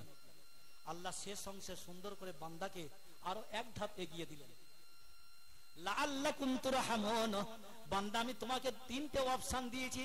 নাম্বার 1 যখন কোরআন পড়া হয়, নাম্বার 2 তোমরা শ্রবণ করো, নাম্বার 3 ওয়ানসিতু, তোমরা চুপ থাকো। আমি 4টে কথা বলার পরে বান্দা তোমাকে আরো 1 ধাপ এগিয়ে দিলাম। যদি কোরআন যখন পড়ো, যদি তোমরা শোনো, যদি তোমরা চুপ থাকো, আমি আল্লাহ শেষ অংশে তোমাদেরকে জানিয়ে দিলাম লাআল্লাকুম তুরহামুন, অবশ্যই আমি আল্লাহ আমার রহমত তোমাদের প্রতি বর্ষণ হবে। জোরে বলেন। সুন্দর কথা না? আল্লাহ শেখানো ভাষা কি মধুর। তাহলে কোরআন যখন পড়ে চুপ করে শোনেন। নামাজের মধ্যে অ্যাটেনশন, মনোযোগ দেন, কোনো আউট চিন্তা আপনার থাকবে না। আল্লাহ কার সামনে ব্যস্ততা দেখাচ্ছেন, কার সামনে সেজদা দিয়ে তাড়াহুড়ো করছেন, কার সামনে রুকুতে গিয়ে ভালো তসবিহ দা পড়ে খাড়া না হয়ে ফের সেজদায় চলে যাচ্ছেন, কার সামনে ব্যস্ততা দেখাচ্ছেন। একবার ভাবলেন না? নামাজ নামাজের মতন পড়েন। যদি নামাজ নামাজের মতন না পড়তে পারেন তাহলে কিন্তু সবটাই বেকার। ছোট্ট একটা উদাহরণ, মানে অপ্রাসঙ্গিক কিছু বক্তব্য চলে আসে, তারপরে আমরা আবার সেখানেই ফিরে আসব। হযরত হুযায়ফা রাদিয়াল্লাহু তাআলা আনহু, আল্লাহর রাসূল একজন বিশিষ্ট সাহাবী, খুব বড় দরজার সাহাবী, ইয়ামেনে সফর করেছে। তো ইয়ামেনে সফর করে নামাজ পড়ে একটু বসে আছেন, তো ওনার সামনে একজন নামাজ পড়ছে। তো নামাজ যখন ফারেগ হয়ে গিয়েছে, তো বলছে, ভাই কিছু মনে করবেন না, আপনি আমাকে চেনেন? তা বলল না।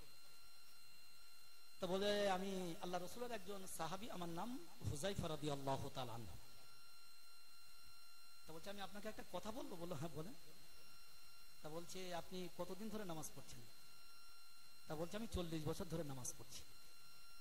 হুযায়ফা রাদিয়াল্লাহু তাআলা ছোট্ট একটা হাদিসের টুকরো থরো করলেন, ভাই শোনেন, সাল্লু কামা রাআইতুমুনি উসাল্লি, সাল্লু নামাজ পড়ো, আমরের সিগা, সাল্লু তুমি নামাজ পড়ো, কামা যেমন রাআইতুমুনি উসাল্লি, আমি রাসূলুল্লাহ সাল্লাল্লাহু আলাইহি ওয়াসাল্লাম আমি যেভাবে নামাজ পড়েছি, আমি যেভাবে বৈঠক করেছি, আমি যেভাবে রুকু করেছি, আমি যেভাবে সিজদা দিয়েছি, আমি যেভাবে তাহরিমা বেঁধেছি, আমার নজর যেভাবে ছিল বারহাক, সাল্লু কামা রাআইতুমুনি উসাল্লি, আমি যেভাবে নামাজ পড়ি তদানুরূপ ঠিক ওইভাবেই তুমি নামাজ পড়ো। এখন যদি এই আয়া এই হাদিসটাকে সামনে রাখি, বর্তমান সময়ে যারা আমরা নামাজ পড়ছি, তাহলে আত্মসমীক্ষা করে দেখি আমাদের নামাজটা কার কতটা স্বয়ং সম্পূর্ণ হচ্ছে।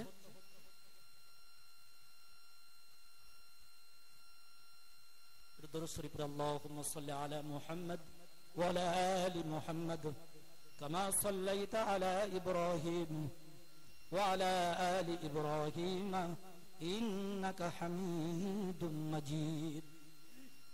তাহলে সাল্লু কামা রাআইতুমুনি উসাল্লি, নামাজ পড়ো যেমন তুমি আমাকে দেখেছো। ভাবেন দিন, বোঝার ব্যাপার। যাই হোক, আমি কোথায় ছেড়ে এলাম?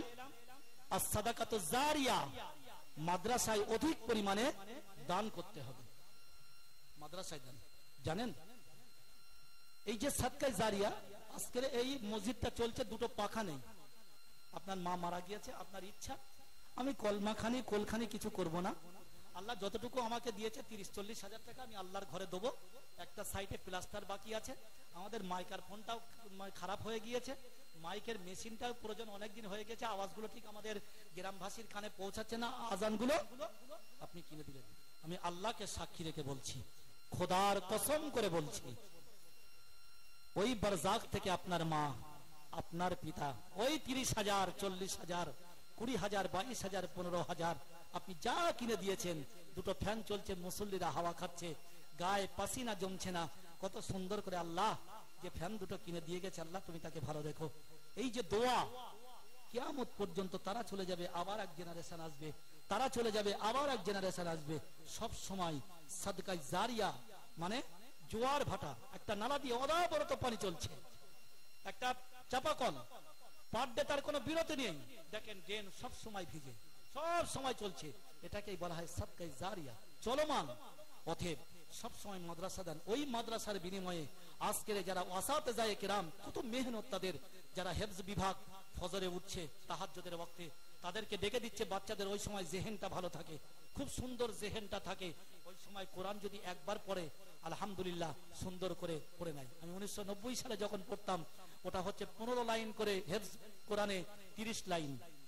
আপনাদের দোয়া আল্লাহর অশেষ করুণা, আমি প্রত্যেকদিন 2 সাফা করে নতুন পড়া দিতাম। ওর যেটা পিছনে আসতো ওটাকে আমক্তা বলা হয়, ওটাকে তারপরে আমাদেরকে ঠিক জোহর বা শোনানো হতো, তারপর সবকের পারা ঠিক 10টার দিকে ওটাকে শোনানো হতো। এবার যেই কমপ্লিট হয়ে গেল একটা ছেলে হাফেজে কোরআন, ওই কোরআনটাকে রিভাইজ দিতে হলো আরো 2 বছর, পুরো দাঁড়িয়ে শোনালো, একদম আউযু বিল্লাহ থেকে শুরু করলো, আলহামদুলিল্লাহ থেকে মিনাল জিন্নাতি ওয়ান নাস। ভাবেন দিন, কত বড় সমুদ্র। আজকে আপনি একটা পদ্য পড়বেন, যদি আপনার কালচার না থাকে, আগামীকাল 1 লাইন ভুলে যাবে, আগামীকাল আরো 1 লাইন ভুলে যাবেন। আর আজকের যে ছেলেটা 2000 সালে হেফজ করেছে, যে ছেলেটা 2010 সালে হেফজ করেছে, যে ছেলেটা 2020-তে হেফজ করেছে, যে ছেলেটা 2023-এ হেফজ করেছে, আজকের সুন্দরভাবে আপনাদের মসজিদে তারাবি পড়াচ্ছে, একদম আলহামদুলিল্লাহ থেকে ওয়ান নাস পর্যন্ত। দেখেন দিন কত বড় আল্লাহর দয়া, বলেন দিন, ভেবেছেন একবার? এত মোটা হ্যাঁ, 6666টা আয়াত, 114টা সূরা। একবারও ভেবেছেন কত সাফা? আল্লাহর দান, আল্লাহর অশেষ করুণা হলে কারো 14 গোষ্ঠীর ক্ষমতা নেই ওইটাকে সিনার মধ্যে রেখে দেওয়া। আর ওই একটা ছেলে যখন আপনার কাছে চাঁদা তুলতে আসছে, এই ফকিরের ছেলেরা, এদের না কোনো কাজ আছে, এই মাদ্রাসা থেকে পাঠিয়ে দিয়েছে, দাও আজকের চাঁদা দাও, মাদ্রাসায় গিয়ে রান্না করবে। খুব করজোরে নিবেদন করছি, কোনোদিন বলবেন না। বরং যদি পারেন পকেট থেকে 10টা টাকা ওই এতিমের বাচ্চার পকেটে ঢুকিয়ে দেন। যদি পারেন ওকে একটা লুঙ্গি কিনে দেন। আপনি যে লুঙ্গিটা পরছেন 400 টাকা, আপনি যে শার্ট প্যান্টটা পরছেন সেট 1200 টাকা, কোমরে একটা বেল্ট পরছেন 300 টাকা, পায়ে দুটো শু পরছেন 500 টাকা, হিসাব করেন দিন। ওকে একটা লুঙ্গি কিনে দেন, খুব যে 150 টাকা কি 200 টাকা। বরং প্রাণ ভরে দোয়া করবে, আল্লাহ যে ভাইটা বা যে মুরব্বী, আমার বাপের সমতুল্য আমার বাপ নেই, আজ হয়তো আমার বাপ থাকলে আমাকে হয়তো একটা লুঙ্গি কিনে দিত। আজকের আমার বাপের সমতুল্য আল্লাহ আমাকে যে লুঙ্গিটা দিয়েছে, আল্লাহ তুমি তাকে রুজি রোজগারে বরকত দিও, হায়াতে কিসমত দারাজ করে দিও। আমি আল্লাহকে সাক্ষী রেখে বলছি, যেহেতু ওর এখনো কোনো পাপ স্পর্শ করিনি, যখন প্রাণ ভরে আপনার জন্য দোয়া চাইবে, ওই দোয়াটাই আপনার জন্য বিরাট বড় একটা শক্তিশালী। আমরা বুঝিনি, আমরা এগুলো আদেও বুঝিনি। সাদকায়ে জারিয়া সব সময় মাদ্রাসায় তলেবুল ইলমদের পিছনে ব্যয় করেন। যারা অসহায়, আল্লাহ আপনার ক্ষমতা দিয়েছে, হয়তো 10টা ছেলে পড়ে, একটা পাউরুটি, একটা মিষ্টি, কি একটা লাড্ডু, কি একটা কেক 7 টাকা করে দাম, 7 10 70, আপনি 70 টাকা দিলেন, 3 7 21, কত হলো মাসে? এমন কিছু না, 2100 টাকা। ওরকম পয়সা আপনার গুটকায়, সিগারেটে, ঠান্ডা পানিতে, পানে মশলায় চলে যাচ্ছে। ওটা আপনার জমা রইল, ওটা আপনার জমা রইল বক্সে। আল্লাহ সুদে আসলে 16 গন্ডায় কিয়ামতের ময়দানে আল্লাহ আপনাকে সব ফিরিয়ে দেবে। আলহামদুলিল্লাহ, সব ফিরিয়ে দেবে। তাই সাদকায়ে জারিয়া সব সময় এমন একটা দান করেন, মৃত্যুর পরেও আপনি কবরে শুয়ে শুয়ে সব পাবেন। 10 টাকা, 20 টাকা, 100 টাকা যাই করেন, কারণ সাদকা বিরাট পাওয়ার, বিরাট পাওয়ার।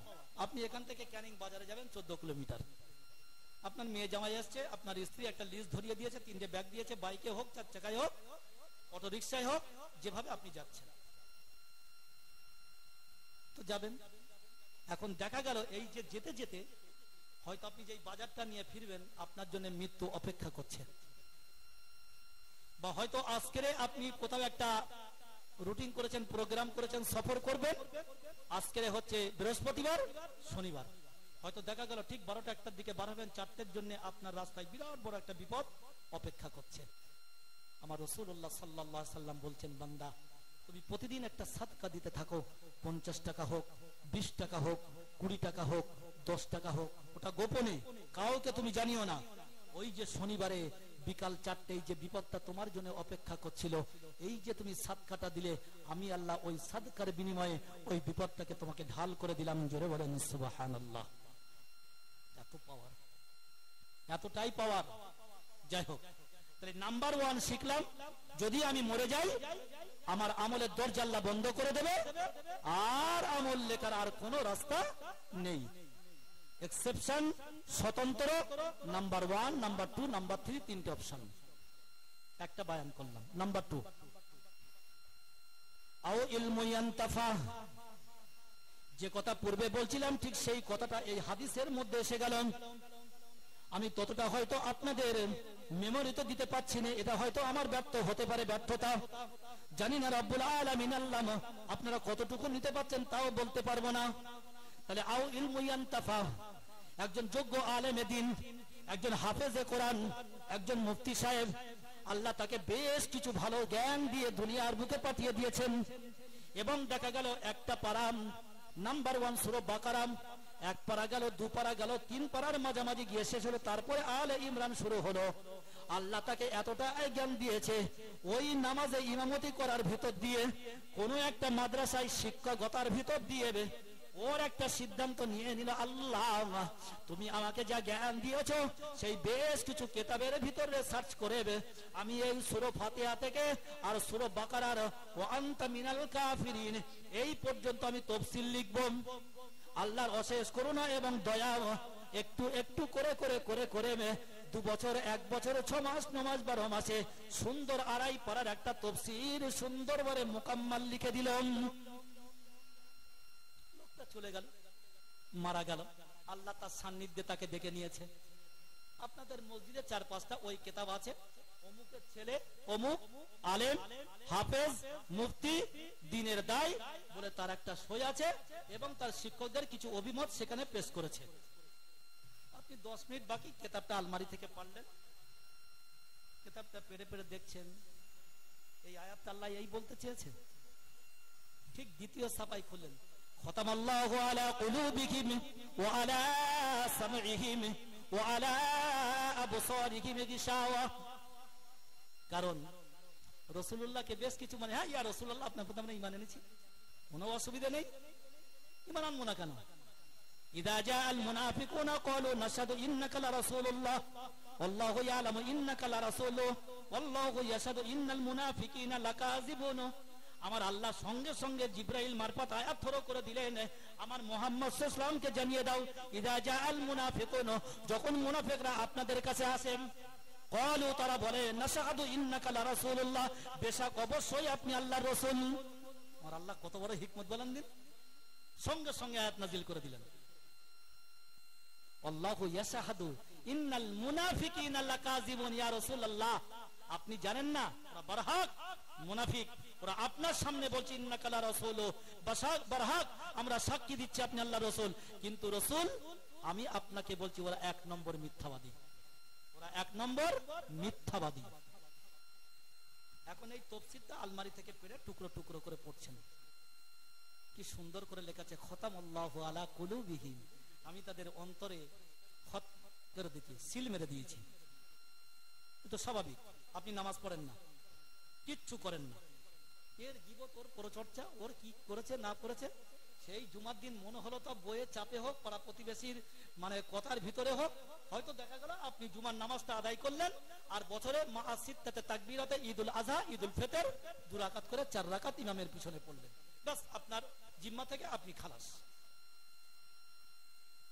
এখন বেশ আপনি সুন্দর করে পড়তে পড়তে পড়তে পড়তে পড়তে পড়তে আপনি দাঁড়িয়ে গেলেন, তারপরে বলছে ওয়া আলা সামিইহিম, আমি তাদের কানে সীসা ঢেলে দিয়েছি, তারা আর শুনতে পাবে না, ওয়া আলা আবসারিহিম, আমি তাদের চোখের সামনে একটা পর্দা ফেলে দিয়েছি। কি সুন্দর কথা। আপনি বেশ মনোযোগ সহকারে 10 মিনিট বাকি একটাই জমাত, আপনি 12:45-এ এসেছেন, সুন্নত পড়া হয়ে গেল, আপনার হাতে 15 মিনিট চুপ চুপ চুপ চুপ করে আপনি ওই তাফসীরের আয়াতের ব্যাখ্যাটা, ওর খুসুসিয়াত, বৈশিষ্ট্য ও শানে নজুল কিছুটা পড়ার পরে তাকবীর দিলে আপনি নামাজে দাঁড়িয়ে গেলেন, নামাজের পরে আপনি আপনার ওই তাফসীরটা পড়তে শুরু করলেন। তাই তো আল্লাহ, এতদিন তো বুঝতাম না, আমি জেনেছি, আলেমদের মুখ থেকে শুনেছি, আর তুমি আমাকে যতটুকু জ্ঞান দিয়েছিলে আজকে আমি একটু পড়লাম। আবার গ্রামের এক প্রান্ত আর একটা ছেলে কিছু মাসনুন সুন্নাত দোয়াগুলোর একটা বই লিখেছে, 40টা কি 50টা দোয়া আছে তাতে। মসজিদে উঠলে কি দোয়া পড়বেন, বার হলে কি দোয়া পড়বেন, খানা সামনে আসলে কি দোয়া পড়বেন, খানা শেষ হলে কি দোয়া পড়বেন, বাইতুল খোলা পায়খানায় গেলে কি দোয়া পড়বেন, পায়খানা থেকে বার হবেন কোন পা দিয়ে কি দোয়া পড়বেন, গোসল শুরু করার সময় কি দোয়া পড়বেন, ওযু করছেন অঙ্গ প্রত্যঙ্গ ধোয়ার জন্য কি কি দোয়া পড়বেন, রাত্রে যখন শুচ্ছেন কি দোয়া পড়বেন, টোটাল কিছু মাসনুন তরিকার উপরে কিছু দোয়া লিখে দিয়েছে। এখন আপনি মসজিদ থেকে বার হয়ে বাড়ি আসছেন, এখন বাড়ি আসার পরে আপনার ওয়াইফ আপনাকে খানা দিয়েছে, পরিবেশন করছে, এই খানা আপনি কি সুন্দর, আল্লাহুম্মা বারিক লানা ফীমা রাযাকতানা ওয়া কিনা আযাবান নার। আমার রাসূলের কত সুন্দর শেখানো ভাষা, আল্লাহুম্মা, আল্লাহ।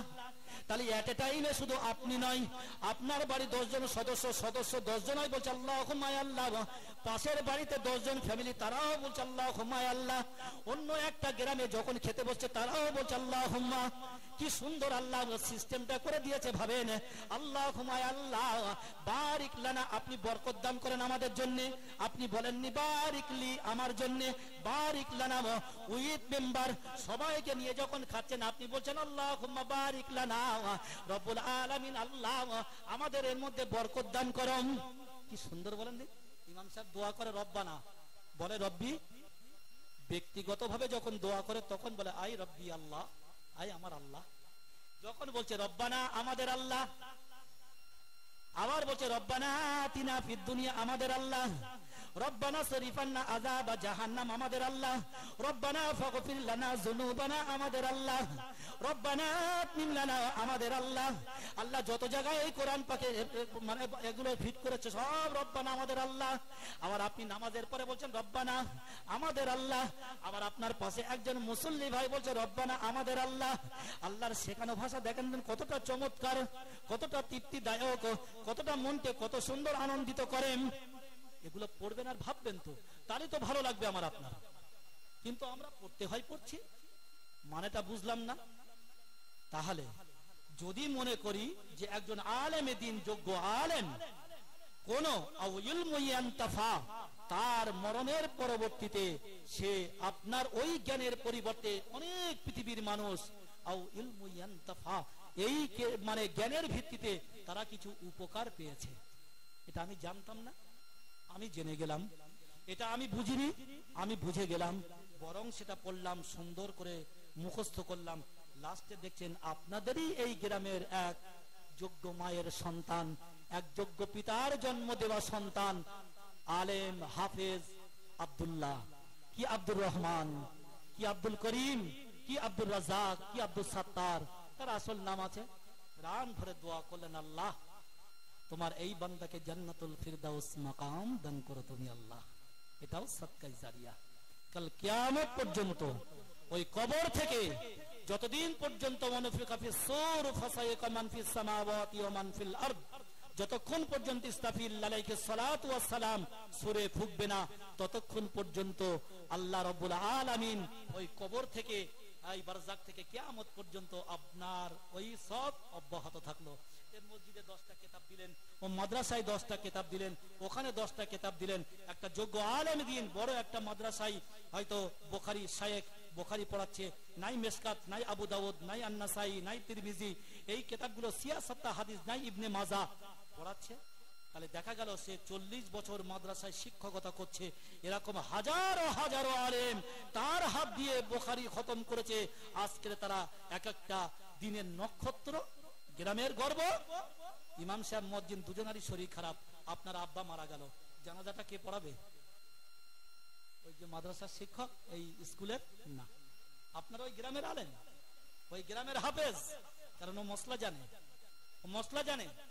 কি সুন্দর দোয়া বলেন দিন, আল্লাহুম্মা ফিল হাইয়িনা ওয়া মাইয়িতিনা ওয়া শাহিদিনা ওয়া গায়িবিনা ওয়া সাগীরিনা ওয়া কাবীরিনা ওয়া যাকারিনা ওয়া উনসানা, আল্লাহুম্মা মান আহইয়াইতাহু মিন্না ফাআহইহি আলাল ইসলাম ওয়া মান তাওয়াফাইতাহু মিন্না ফাতাওয়াফাহু আলাল ঈমান। এই ছোট্ট দোয়ার মধ্যে সব কিছু ঢুকিয়ে দেওয়া হলো। একবার ভাবলেন না আমার আল্লাহ প্রথম কি বলেছে? আল্লাহুম্মা গফির, আয় আল্লাহ তুমি ক্ষমা করো, লিহাইয়িনা ওয়া মাইয়িতিনা, যারা জীবিত এবং যারা মৃত। কি সুন্দর দোয়া বলেন দিন, কত পারফেক্ট, কত পাওয়ারফুল দোয়া। আপনারা একবার আদৌ ভাবলেন না? ইমাম সাহেব বলে দিল জানাজা, আপনারা পিছনে, আপনাদেরও তো পড়তে হবে, জানাজা মানে তো দোয়া। আপনি পড়ছেন, আপনার মুখস্থ আছে। এখান থেকে 30 কিলোমিটার প্যান্ট শার্ট আয়রন করে শ্বশুর আব্বার জানাজায় পড়ে গিয়েছেন, মোজা পরে আছেন, বুট পরে আছেন, জুতোটা খোলেননি, যদি মোজা খুলতে হয় ওইভাব চালিয়ে দিয়েছেন, না ওযু না কিচ্ছু। আল্লাহ প্রথমে বলেছে আল্লাহুম্মা গফির, আল্লাহ তুমি ক্ষমা করো, লিহাইয়িনা ওয়া মাইয়িতিনা, যারা জীবিত এবং যারা মৃত, ওয়া কাবীরানা ওয়া সাগীরানা, যারা ছোট এবং বড়, ওয়া যাকারিনা ওয়া উনসানা, যারা মেয়ে ছেলে এবং যারা বেটা ছেলে। ভাবেন দিন কত স্বয়ং সম্পূর্ণ দোয়া। ঠিক ওই দোয়াটাই আপনি যখন মারা যাবেন, ওই দোয়াটাই ইমাম সাহেব পড়বে, ওই দোয়াটাই একজন আলেমের দিন পড়বে। তাহলে আলেমের প্রয়োজন কোথায়? মসজিদে, মাদ্রাসায়, জানাজায়, স্টেজে, যেখানে ওলামা সমাবেশ, যেখানে দ্বীনের জ্ঞান, সব জায়গায় তো প্রয়োজন আলেম। কেন বেইজ্জতি করেন? সম্মান দিতে শেখেন। যে কাজটা রাসূলের হায়াতে জিন্দেগির পরে অগণিত সাহাবায়ে কেরাম, ওলিয়া ওলিয়া, দরবেশ, কুতুব, গৌস, আফজাল, আবদাল দুনিয়ার বুক থেকে সবাই বিদায় হয়ে গিয়েছে। দুটো কথা ব্রেনে ঢুকিয়ে নেন। আপনি প্রত্যেকদিন রাত্রে 50 ওয়াক্ত নামাজ পড়েন, একটাই আসেন, দুনিয়ার কোনো মানুষ জানে না। আপনি পড়েন, আজান হয়, ফজরের নামাজ পড়ে বাড়ি চলে যান, এটা আপনার আমল। তাহলে আপনাকে আমি একজন আবেদ বলতে পারি। আপনি শরীয়তের সঙ্গে সম্পৃক্ত, আপনি কোরআন মানেন, হাদিস মানেন, হালাল হারামকে মানেন, পাড়া প্রতিবেশীর হক আদায় করেন, আত্মীয় স্বজনের হক আদায় করেন, বৃদ্ধ পিতামাতার খেদমত করেন, হাই আলা সালাহ শুনলে 5 ওয়াক্ত জামাত বা জামাতে আদায় করেন, আপনার স্ত্রীকে আপনি পর্দায় রেখে দিয়েছেন, আপনার ছেলে মেয়েদের দিনের তালিম দিয়েছেন, তাহলে দেখা গেল সব অ্যাঙ্গেল গুলো মোটামুটি ভালো। ভিতরে আপনার কি আছে ওটা আল্লাহ জানে, ওটা আমারও জানার বিষয় না। আপনার ডিউটি শেষ। কিন্তু একজন প্রকৃত আলেমে দ্বীন, তাকে আবেদও হতে হবে এবং তাকে দ্বীন প্রচার করতে হবে এবং ইসলামের দাওয়াত মানুষের দ্বারে দ্বারে পৌঁছে দিতে হবে। আমার রাসূলুল্লাহ জানিয়ে দিলেন, অবশ্যই শুনে নাও, অবশ্যই জেনে নাও, একজন 100 আবেদের থেকে একটা আলেম অবশ্যই আমার কাছে সম্মানিত। বারহা ও তো আবেদ, ও তো নামাজ পড়ে, ও কি মানুষের কোরআন শেখায় না কোনো হাদিস পাক শেখায়? বরং যে আলেমে দ্বীন, সে নামাজও পড়ছে, সে সোশ্যাল কাজের সঙ্গে যুক্ত হয়ে আছে, আবার কোরআন এবং হাদিসের চর্চা মানুষের দ্বারে দ্বারে পৌঁছে দিচ্ছে। আপনারা 300 জন 400 জন মসজিদে নামাজ পড়তে আসেন, যে ইমাম একটা কোরআন পাকের আয়াত রাখলো, একটা হাদিস রাখলো, তার বার্তা আপনাদের কাছে পৌঁছে দিল। যদি আজকের এই 300টা মুসল্লির মধ্যে একটা মানুষ যদি পরিবর্তন হয়, 52 সপ্তাহ 300 করে লোক নামাজ পড়তে আসেন, তাহলে একটা করে যদি মানুষ হেদায়েত হয়, 52টা কই? আমাদের ওখানে জলসা হয় ইমাম আজম আবু হানিফা হুজুরের স্মরণে। আমাদের মুফতি সাহেব জানেন, একবার আমাদের বাচ্চাদের কেরাতে উনি জাজমেন্টও ছিলেন, আলহামদুলিল্লাহ। সম্ভবত 85 অথবা 92 বছর। তাহলে ভাই যদি ওইটা সমীক্ষা করি, তাহলে 92 বছর জলসায় 92টা মানুষ হেদায়েত হবে। তাহলে 92টা শ্রোতা যদি একটা জলসায় বসে থাকে, তারাই তো অর্ধেক। ভাবেন দিন, খুব ভালো করে বুঝতে হবে। ছোট্ট একটা উদাহরণ দিলে আমরা খুব স্পষ্ট হয়ে যাব। যেগুলো বাৎসরিক জলসা, ইসালে সব মোটামুটি 20 হাড়ি 30 হাড়ি রান্না হয়। অন্যান্য স্টেটে বলেন, অন্যান্য গ্রামগঞ্জে আছে আলহামদুলিল্লাহ। কারোর বয়স 55, কারোর 60, কারোর 70, এত বছর ধরে জলসা হচ্ছে। দেখবেন খুব ভালো করে, মেন মেন জায়গা যেখানে ক্লাব, মসজিদ, মাদ্রাসা, যেখানে চায়ের দোকান, বড় বড় হোয়াইট হাউস, সেখানে একটা লিস্ট দেওয়া হয়। কি দেওয়া হয়? 4টে বক্তা 80,000 টাকা, মাদ্রাসার 10টা ছেলে খতম পড়েছিল 10,000 টাকা, 20 হাড়ি রান্না বিরিয়ানি হয়েছে 1,20,000 টাকা, প্যান্ডেল মাইক খরচ 50,000 টাকা, আদার্স পেপার, ব্যানার, চা, খাতা, পেন 10,000 টাকা। সুন্দর করে লিস্টটা টোটাল করা হলো 3,54,000 টাকা। এবার আমি আপনাদের বোঝাতে চাই, ওইখানে তো লেখা দরকার ছিল যে মানুষটা আজকে হারাম করছিল, কালকে হালাল খেতে শিখেছেন, যে মানুষটা বেনামাজি ছিল, কালকে নামাজি হয়েছেন, যে মা বোনরা রাস্তায় ন্যাংটো হয়ে ঘুরতো, তারা কাপড় পরতে শিখেছে, যে মানুষটার মধ্যে হিংসা ছিল, হিংসাটা দূর হয়েছে, যে ভাই ভাইয়ের প্রতি দুশ্মন ছিল, ভ্রাতৃত্ব বন্ধনে আবদ্ধ হয়েছে। এটাই তো ওখানে লেখা দরকার ছিল। ভালো করে আত্মসমীক্ষা করে আমাকে বলেন দিন আপনারা, নাকি আমি ভুল বললাম? ও তো সবাই জানে। তাহলে আমরা কি দিলাম আপনাদের? আমি সুন্দর করে লিখে দিলাম 4 লক্ষ টাকা খরচ। একবারও ভাবলেন না যে আপনি 100 টাকা দান করলেন, আপনার কোনো কাজে এসছে কিনা? আমি 1000 টাকা দান করেছি, আমার কোনো কাজে এসছে কিনা? আমি কমিটির কাছে দেখবো না যে মসজিদে আমার 10,000 টাকার কাজ হয়েছে কিনা, না কমিটি বা পকেট থেকে খেয়েছে কিনা? একবারও দেখলেন না? কেন দেখেননি? কেন, কি জন্য দেখেননি? আফসোস। আর দিতে হয় দিয়ে দিলাম, দান করতে হয় দান দিয়ে দিয়েছি, আল্লাহ আমার দিয়েছে, অতএব আমার কোনো অসুবিধা নেই। যাই হোক, এমন একটা কাজ আপনি করে গেলেন, আল্লাহ আপনাকে আলেমের দিনের দায়ী বানিয়েছিল, যোগ্য আলেম আপনি তৈরি হয়েছিলেন, প্রত্যেকেই আপনার শ্রদ্ধা, সম্মান, ভক্তি, মূল্যায়ন করত। সুন্দর করে একটা দিনের তাফসীর লিখে গেলেন, একটা সুন্দর কোরআনের ব্যাখ্যা লিখে গেলেন, কিছু মাসনুন দোয়া, দরুদ শরীফ, তার তরিকা, পদ্ধতি, মাসনুন লিখে গেলেন। আপনি চলে গেলেন কবরে, তারা আপনার দ্বারা উপকারিতা পাচ্ছে, উপকার পাচ্ছে। অবশ্যই বারহাক আপনি মনে রেখে দেন, ওই কবর থেকে কাল কিয়ামত পর্যন্ত আপনি অবশ্যই নেকি পাবেন। তাহলে আলেম হবার দাম নেই, এলেমের গুরুত্ব নেই। আল্লাহ রসুল বলছে, দোলনা থেকে কবর পর্যন্ত তোমরা জ্ঞান সঞ্চয় করো। হ্যাঁ, শিক্ষা আনে চেতনা, চেতনা আনে বিপ্লব। শিক্ষা আনে চেতনা, চেতনা আনে বিপ্লব। যদি শিক্ষায় আপনার মধ্যে না থাকে, কচু কলা কিচ্ছু হবে না। আপনি হাই এডুকেটেড, আমার জানার কোনো বিষয় না, আপনি কলেজের প্রফেসর 80,000 টাকা মাইনে, হাই স্কুলের হেডমাস্টার 1,20,000 টাকা মাইনে, সহশিক্ষক 60-70,000 টাকা মাইনে, কিন্তু দিনের জ্ঞান আপনার মধ্যে কিচ্ছু নেই। আপনার মতন মূর্খ জাহেল এই পৃথিবীতে আর কেউ নেই। কি হবে ও? আপনাকে যখন জিজ্ঞাসা করবে বলবে মুনকার নাকির তোমার আল্লাহকে, তোমার পয়গম্বরকে, তোমার দিন কি? একটু আগে বলছিলাম না, মসজিদের প্রথম থেকে নামাজের মুসাল্লা পর্যন্ত সব আরবি। আপনি মসজিদে যখন ওঠেন বলেন আল্লাহ আমার জন্য রহমতের দরজা খুলে দাও, যখন নামেন বলেন আল্লাহুম্মা ইন্নী আসআলুকা মিন ফাদলিক, আল্লাহ আমার ফজিলতের দরজা উন্মুক্ত করে দাও। আরবিতে বলেন কেন দোয়াটা? অতএব আমার রাসূলের জবান ছিল আরবি, জানেন? বুখারীর প্রথম হাদিস, জিবরিল আলাইহিস সালাতু ওয়াস সালাম আল্লাহ রাসূলকে বলছে ইকরা, মুহাম্মদ সাল্লাল্লাহু আপনি পড়েন বিসমি রাব্বিকাল্লাযী খলাক, ওই প্রভুর নামে যিনি আপনাকে সৃষ্টি করেছে। প্রথম বাক্য কি দরকার ছিল আল্লাহর? পড়ো। রাসূলুল্লাহ সাল্লাল্লাহু আলাইহি ওয়াসাল্লাম বলছেন ভাই জিবরিল মা আনা বিকারিন, আমি পড়তে জানি না। কি সুন্দর কথা বলেন, আর রাসূলুল্লাহ পড়তে জানে না? আমি আপনার তো আশ্চর্য হয়ে যাচ্ছি। আমি পরে কথাগুলো বললে স্পষ্ট হবো ইনশাআল্লাহ। আবার জিবরাইল বলেন ইয়া রাসূলুল্লাহ ইয়া হাবিবাল্লাহ হুজুর ইকরা বিসমি রাব্বিকাল্লাযী খলাক, আপনি পড়েন আপনার প্রভুর নামে যিনি আপনাকে সৃষ্টি করেছে।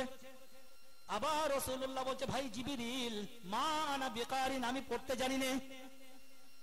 তিনবার বললেন। আমরা বলি না কাশ, দাদা হুজুর বড় বড় ওলিয়া আউলিয়াদের একটা কাশ, তাদের যে একটা আধ্যাত্মিক জ্ঞান আল্লাহ তাদেরকে দিয়েছে। জিবরিল আলাইহিস সালাতু ওয়াস সালাম আর রাসূলকে সুন্দর করে জাপটে ধরে নিলেন, সিনার সঙ্গে সিনা মুবারক লাগিয়ে নিলেন। এবার জিবরাইল বলছে ইয়া রাসূলুল্লাহ ইয়া হাবিবাল্লাহ হুজুর ইকরা বিসমি রাব্বিকাল্লাযী খলাক খলাকাল ইনসানা মিন আলাক ইকরা ওয়া রাব্বুকাল আকরাম আল্লাযী আল্লামা বিল কলাম আল্লামাল ইনসানা মা লাম ইয়ালাম। আল্লাহ রাসূল এত দ্রুত পাঠ করছে, এত দ্রুত পাঠ করছে, আমার রব্বুল আলামিন যেন তার কষ্ট হচ্ছে। এবার আমার আল্লাহ রব্বুল আলামিন সূরা কিয়ামার মধ্যে রাসূলকে জানিয়ে দিলেন লা তুহাররিক বিহি লিসানাকা লিতাজালা বি ইন্না আলাইনা জামাআহু ওয়া কুরআনা। লা তুহাররিক বিহি, আমার আল্লাহর কষ্ট হচ্ছে। মুহাম্মদ সাল্লাল্লাহু আলাইহি ওয়াসাল্লামকে বলছে মুহাম্মদ লা তুহাররিক, আপনি জবানকে হরকত করবেন না। আপনি অত স্পিডে কেন পড়ছেন? আমি আল্লাহ আমার কষ্ট হচ্ছে। লিসানাকা লিতাজালা বি, আপনার জবানকে দ্রুত চালিত করবেন না, আমি আল্লাহ আমার কষ্ট হচ্ছে। মুহাম্মদ ইন্না বেশাক আলাইনা জামাআহু ওয়া কুরআনা, আমি গোটা কোরআনটাই আমি আল্লাহ আপনার সিনা মুবারকে ঢুকিয়ে দিলাম। একবার জোরে বলেন সুবহানাল্লাহ। ভাবেন দিন পশমগুলো শিউরে উঠবে, পশমগুলো শিউরে উঠবে। জিবরিল বারবার বলেছে, আল্লাহ রাসূল বলেছে মা আনা বিকারিন, আমি পড়তে পারি না। সুন্দর করে জাপটে ধরে নিলেন। রাসূল এত দ্রুত পাঠ করে লা তুহাররিক বিহি লিসানাকা লিতাজালা বি ইন্না আলাইনা জামাআহু ওয়া কুরআনা, আপনি আপনার জবানকে হরকত করবেন না, আপনি আপনার জবানকে জলদি করবেন না মুহাম্মদ, আমি আল্লাহ আমার কষ্ট হচ্ছে। ইন্না আলাইনা জামাআহু ওয়া কুরআনা, আমি কোরআনটাই আমি আপনার সিনার মধ্যে দিয়ে দিয়েছি। সুবহানাল্লাহ সুবহানাল্লাহ। সেই বিশ্ব নবী আল উলামা ওয়ারাসাতুল আম্বিয়া, এই আলেম সম্প্রদায় আলেমে দ্বীন, সেই রাসূলুল্লাহর ওয়ারিস। রাসূলুল্লাহ সাল্লাল্লাহু আলাইহি ওয়াসাল্লাম যে মিহরাবে দাঁড়িয়ে খুতবা দিতেন, মিম্বরে দাঁড়িয়ে নামাজ আদায় করেছেন অগণিত সাহাবায়ে কেরাম রিদওয়ানুল্লাহি তাআলা আলাইহিম আজমাইনদের নিয়ে, সেই তার ওয়ারিস সূত্র হয়ে আপনাদের মসজিদের ইমাম আমি জানি কিচ্ছু জানে না। হয়তো একজন আপনাদের গ্রামের হাফেজ যখন ইমাম সাহেব কিরাত পড়ছে বলছে বাহ, এই লোক তো আমাদের ইমাম সাহেব হাফেজ না আলেম না, কিন্তু কোরআনটা কত সুন্দরভাবে সহিভাবে পড়ছেন। কোরআন পাকে এক জায়গায় আছে না ইহদিনা সিরাতাল্লাযিনা আন'আমতা আলাইহিম, সূরা ফাতিহায়, এর শাব্দিক অর্থ হচ্ছে আল্লাহ তুমি ওই রাস্তায় আমাকে পরিচালনা করো যে রাস্তায় তুমি ইনাম বিতরণ করেছো, পুরস্কার। খুব ভালো করে বোঝেন, বিরাট বড় জ্ঞান। আলিফ নু জবর আন, আইন মিম জবর আম, আর তা জবর তা বা তে জবর তা, কি হলো আন'আমতা, এর শাব্দিক অর্থ হচ্ছে আল্লাহ তুমি যেটা যে রাস্তায় নিয়ামত দিয়েছো, তুনে নিয়ামত দিয়া। এখন আপনি নামাজে পড়তে পড়তে পড়ে ফেললেন আন'আমতু আলাইহিম, এটা আমরা গ্রামার অনুযায়ী বলি, এটা ওয়াহিদ মুতাকাল্লিমের সিগা। আনআমতু আলাইহিম, তার মানে আমি আল্লাহ। নাউজুবিল্লাহ। ভাবেন দিন, খুব সুন্দর করে ভাবেন। আলেম হবার প্রথম শর্ত হচ্ছে কোরআন সহি হওয়া। জানেন জানেন হাজারো হাজারো আলেম আছে, হাজারো হাজারো হাফেজ আছে মাদ্রাসা থেকে পারে, আজও পর্যন্ত তাদের কোরআন সহি নেই। কোথায় মাখরাজ গুলো কি উচ্চারণ করতে হয়, আজকে যদি বাংলা কোরআনই যদি পড়তে হয়, তাহলে যেখানে জাল এসছে, জিন এসছে, জয় এসছে, জোয়াত এসছে, যখনই বাংলায় লিখবেন কি লিখবেন? বুরকি জয়াকার নতুবা অন্তর জয়াকার। দিমাগে ঢোকান দিন কথাটা, ভালো করে ঢোকান। তাহলে ওই জন্য বাংলা কোরআন পড়বেন, নামাজ আদায় করবেন, কচু কলা হবে, কিচ্ছু হবে না। ভুল, হাজারো ভুলের মধ্যে। জানেন আরো একটা উদাহরণ, কলব।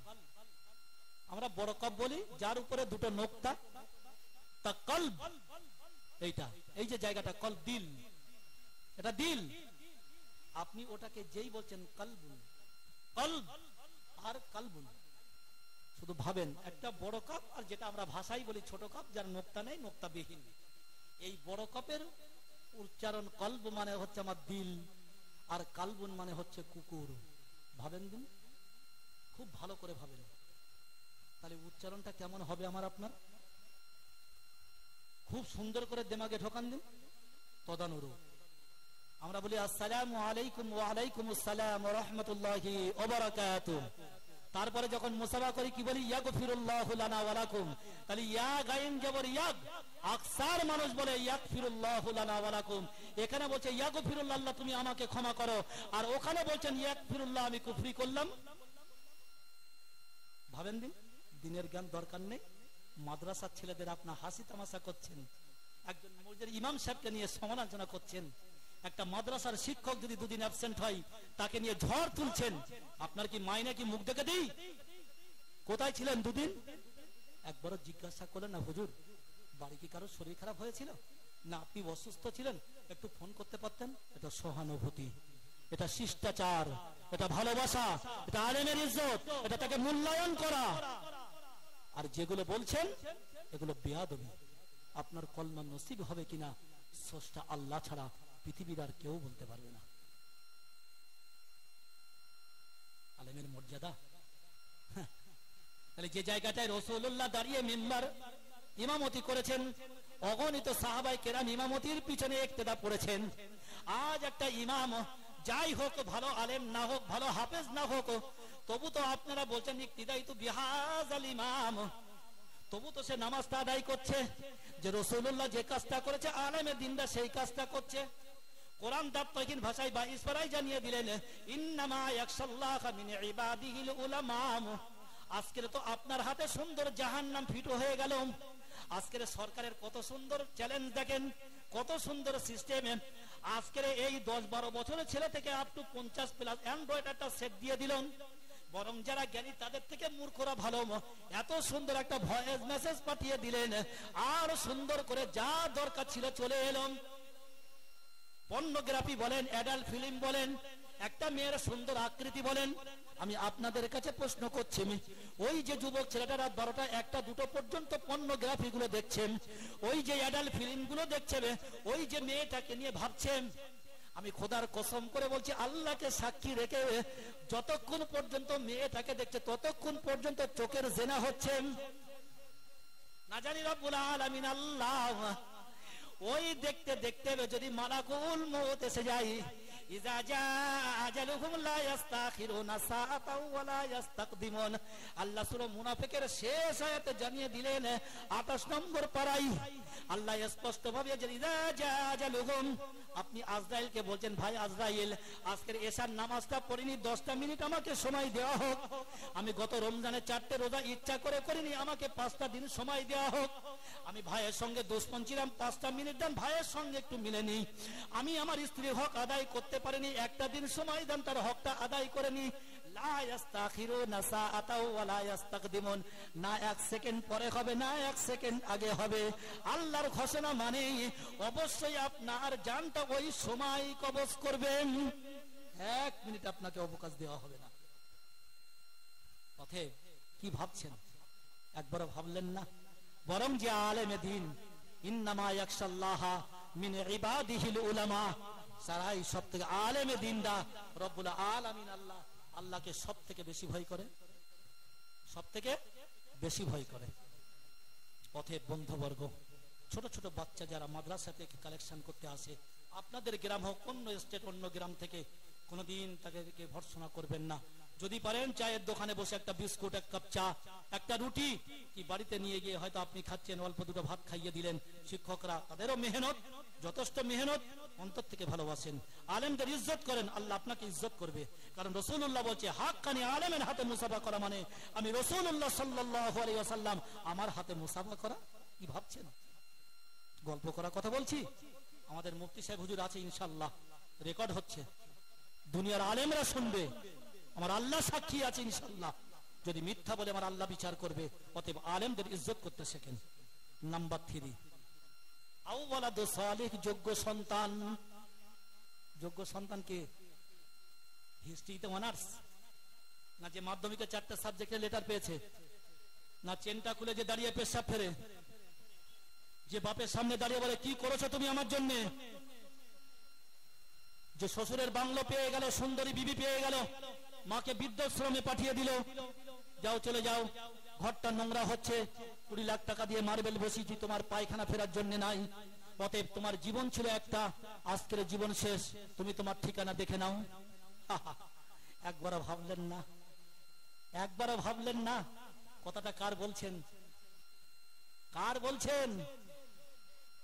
মা আমার অসুস্থ হয়ে ঘরে পড়ে রইল, আপনি বিশাল একটা নামধারী পীর সাহেব হুজুরকে ডেকে আনলেন, একটা টিভির দোকান উদ্বোধন করবেন। টিভির দোকান উদ্বোধন হয়ে গেল, তখন ছিল 2000 টাকার নোট, 1000 টাকার নোট। আপনি 10টা 1000 টাকার নোট হুজুরকে বকশিশ দিলেন, 10,000 টাকা। হুজুর বড় সন্তুষ্ট হয়ে গেল। 22, 12, 14, 20 রকম মেনু তৈরি হলো, হুজুরকে পরিবেশন করানো হলো। যথারীতি হুজুর ডেটটার জমাত আদায় করে গাড়িতে তার গন্তব্যস্থলে চলে গেল। মা ঘরের মধ্যে বুঝতে পেরেছে হুজুর এসেছিল, আমার ছেলে বড় দোকান করেছে, বড় নামি দামি, তার কিছু বকশিশ দেওয়া হয়েছে, তাকে সুন্দর পরিবেশনা করা হয়েছে। তখন মা বলছে, খোকা ঘড়িতে কটা বাজে? ছেলে বলল, মা 2টো বাজে। একবারও আমার কথা ভাবলি নে? বরং পাশ দিয়ে যাচ্ছিল, পায়খানার গন্ধটা লাগলো, নাক থেকে পকেট থেকে রুমালটা বার করলো, বৌমাকে বলল, অর্থাৎ বউকে বলল, মাকে ভাত দাওনি, মাকে একটু দেখনি। আমি আপনাদের সাক্ষী রেখে বলছি, আল্লাহর কসম করে বলছি, যদি ওই মা ওই পরিবেশ ওই পরিস্থিতিতে 2টো হাত তুলে যদি বলে, আল্লাহ এর বিচার তুমি করো, বিচার তোমার উপরে ছেড়ে দিলাম, আমি খোদার কসম করে বলছি আপনার সর্বনাশ অতি নিকটবর্তী। তবু মা বলে না, কারণ নারীতে ধরে রেখেছিল, বরং আল্লাহর কাছে দোয়া করে, আল্লাহ আমার মা আমার বেটাকে তুমি ভালো রেখো, বাড়িতে যাচ্ছে রাস্তাঘাটে যেন কোনো দুর্ঘটনা না হয়, আমার বেটাকে আল্লাহ সুস্থ রেখো, আল্লাহ যতদিন বাঁচিয়ে রেখো, ভালো রেখো। একবারও তো বদদোয়া করে না। পূর্বেই বলেছিলাম, দোয়া বদদোয়া কারোর জন্য করতে হয় না, বরং ভিতরের দীর্ঘ নিঃশ্বাসটাই আপনার জন্য বদদোয়া। একবারও ভাবলেন না? মাঠ থেকে পিসা বিরাট বড় হয়ে গেল না? 10,000 টাকা, একটা র্যান্টাক বড়ি 1.5 টাকা, খোকা গ্যাসের বড়িটা শেষ হয়ে গেল, একটা প্রেসারের বড়ি 5 টাকা, খোকা প্রেসারের বড়িটা শেষ হয়ে গেল। বড় ছেলে মেজো ভাইকে বলছে, মেজো ভাই ছোট ভাইকে বলছে, ছোট ভাই সেজো ভাইকে বলছে, লজ্জা করে না? 10টা ছেলেকে এক মা একটা পেটে রেখেছিল, আর সেই 10টা ছেলে একটা মাকে পরিষেবা দিতে পারে না? কুলঙ্গার সন্তান তুমি, একবারও ভাবলে না? তুমি আজকের প্রতিষ্ঠিত কার বিনিময়ে? ওই বুড়ির পেটেই তো তুমি হয়েছিল, সে হাজারো মূর্খ হতে পারে, তার দোয়াটা তোমার জন্য সব থেকে বড় ইম্পর্টেন্ট। তোমার বেঁচে থাকা, তোমার বাঁচা, তোমার মরা, সবটাই তার উপরে নির্ভর করছে বান্দা। একবার তুমি ভাবলে না? আওয়ালাদু সালেহ, যোগ্য সন্তান। আপনি যখন চলে যাবেন, একদম প্রথমে আপনাদের একটা হিস্ট্রি বলছিলাম, বৃহৎ কবরস্থান, সবাই খাজুরের দানা নিয়ে যার যার কবরে ঘুরে গেল, মুরব্বী ও দূর থেকে অবলোকন করছে, একটা ব্যক্তি কবর থেকে উঠছে, শূন্য হাতে চলে যাচ্ছে। অনেকদিন পরে দেখলেন সেও আজকের প্রয়োজন মনে করলো স্বর্ণ মুদ্রা, জিজ্ঞেস করলো, বাবা সবাই তো কিছু কিছু নিয়ে কবরে প্রবেশ করতো, তুমি করতে না, আজ কেন তুমি প্রবেশ করছো? বললো, হুজুর আমি একজন যোগ্য সন্তানকে রেখে এসেছিলাম, আলেমে দ্বীন, হাফেজে কোরআন, প্রতিদিন আমার জন্য দোয়া করতো, আল্লাহ যদি আমার যোগ্য পিতা আমার জন্য যদি কোনো ভুল ত্রুটি করে থাকে তুমি ক্ষমা করে দিও। মুরব্বী, আমার প্রয়োজন ছিল না, আমার কোনো হিসাব দেওয়ার ব্যবস্থাও ছিল না, আজকে ওদের মতন আমারও নেওয়ার প্রয়োজন মনে হলো, যেহেতু আমার ওই যোগ্য সন্তানকে আল্লাহ আজকে তুলে নিয়েছেন। ভাবেন দিন, ওই ছেলেটা প্রত্যেকদিন দোয়া করতো, আওলাদু সালেহ, যোগ্য সন্তান। অবশ্যই আপনি নামাজ পড়ছেন না, ছেলে বলছে, আব্বা আমি আলেম হয়ে এসেছি, তুমি মুখে দাড়ি রাখোনি, আল্লাহ যদি মালাকুল মউত দেয় তুমি দাড়ি বিহীন চলে যাবে? আমি তো তোমার সন্তান, লোকে আমাকে খারাপ বলছে, ওই দেখো মুখের ছেলে হাফেজ আলেম হয়েছে, তার বাপ নামাজ পড়ে না, তার নামাজটা পড়তে পারো না?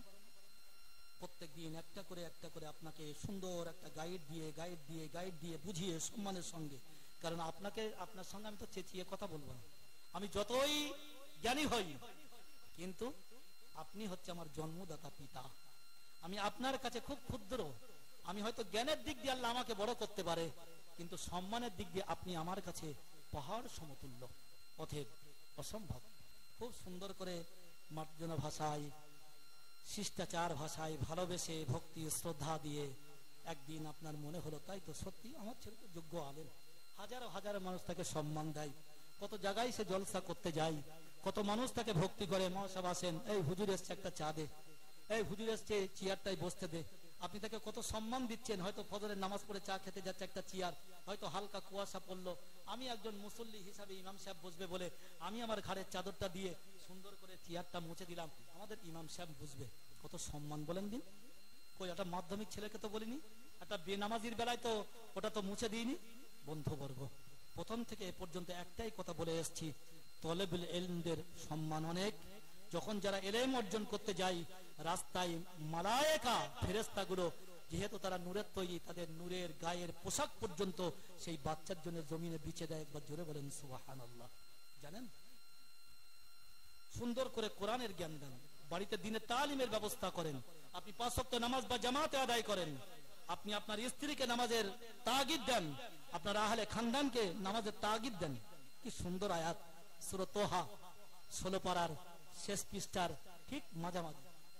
ওয়ামুর আহলাকা বিসসালাহ ওয়াসতাবির আলাইহা লা নাসআলুকা রিজকা নাহনু নারযুকুকা ওয়াল আকিবাতু লিত্তাকওয়া।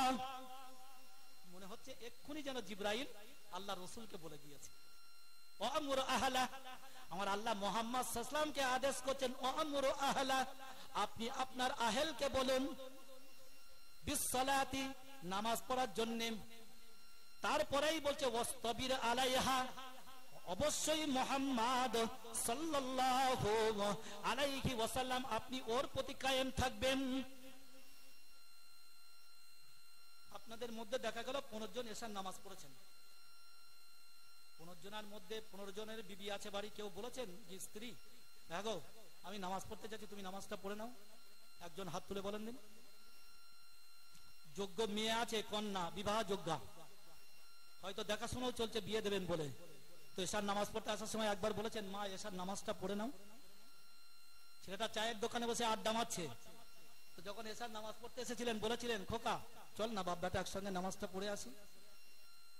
কি হিসাব দেবেন কিয়ামতের ময়দানে, যখন আল্লাহ আপনার স্ত্রী, আপনার কন্যা, আপনার ছেলের সম্পর্কে যখন জিজ্ঞাসা করবে? আপনি তো গৃহকর্তা, কি হিসাব দেবেন সেদিন?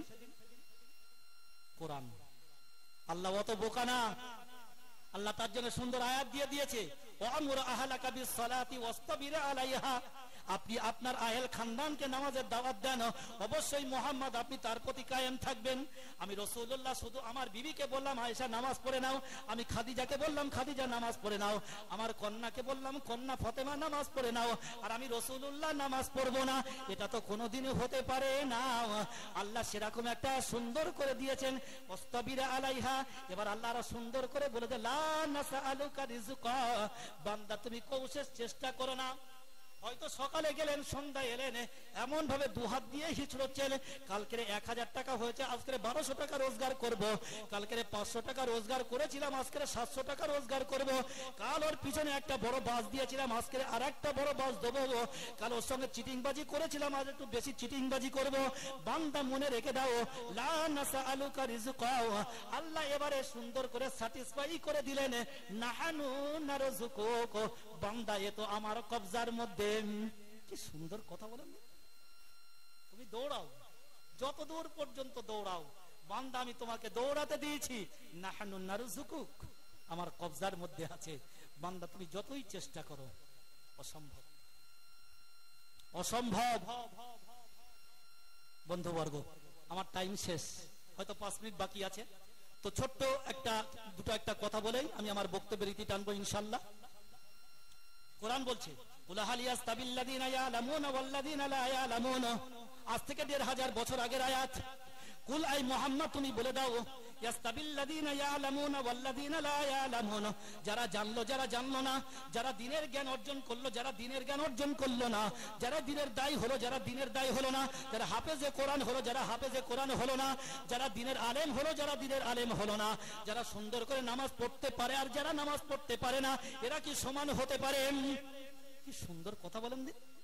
আপনি 4 রাকাত নামাজ পড়ছেন 6 মিনিট, আপনার পাশে একজন 4 রাকাত নামাজ পড়ছে 2 মিনিট, তো কম্পিউটার ফেল হয়ে যাবে। ও কখন সূরা ফাতিহা পড়লো, 4টে সূরা পড়লো, কখন রুকু সিজদাকে 3 তাসবিহ পড়লো, কখন সানা পড়লো, কখন আউযু বিল্লাহ বিসমিল্লাহ পড়লো, কখন ফাতিহা পড়লো। কি সুন্দর কথা।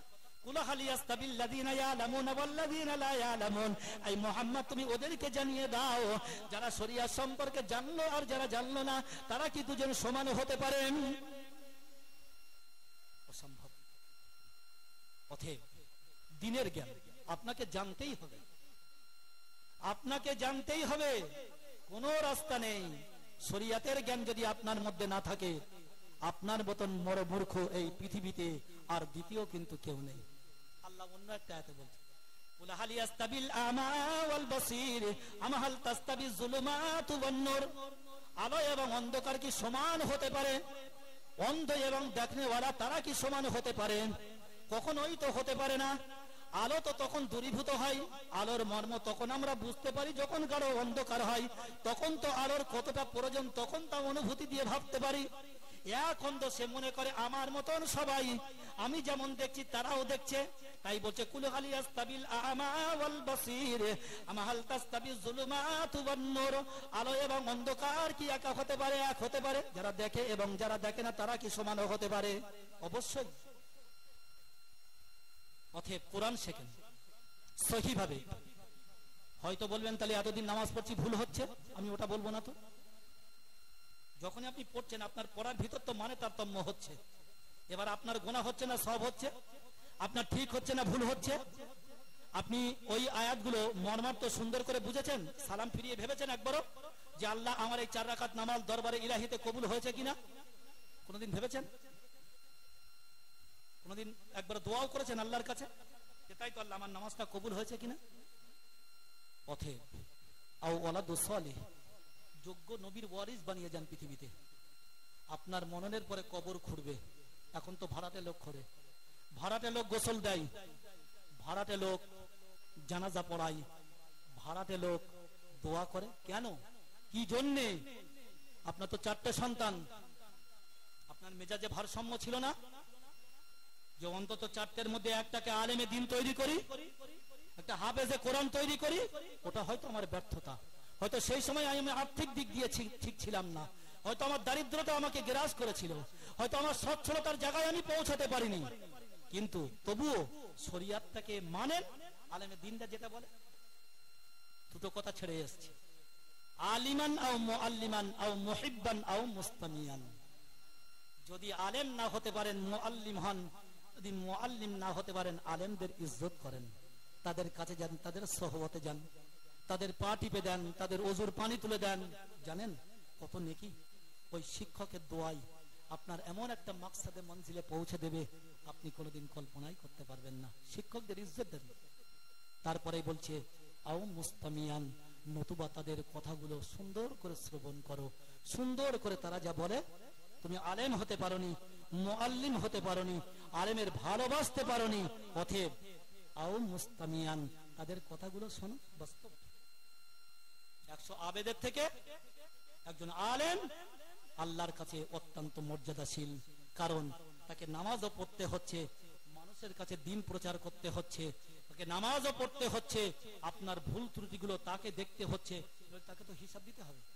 তাকে যখন বলবে বান্দা তোমাকে দিনের জ্ঞান দিয়েছিলাম, তোমার দিনের দায়ী বানিয়েছিলাম, তুমি তোমার চাকরি বাঁচানোর জন্য কত কিছু তুমি গোপন রেখেছো বান্দা, আজ আমার সামনাসামনি হলে আমি তো 16 আনা গন্ডা তোমার কাছ থেকে বুঝে নেবো। তাহলে বলো তুমি মানুষের কাছে আমার দিনের দাওয়াত পৌঁছেছিলে না পৌঁছাওনি? পৌঁছেছিলে না পৌঁছাওনি? ভাবতে হবে। একটু দরুদ শরীফ আল্লাহুম্মা সাল্লি আলা মুহাম্মদ।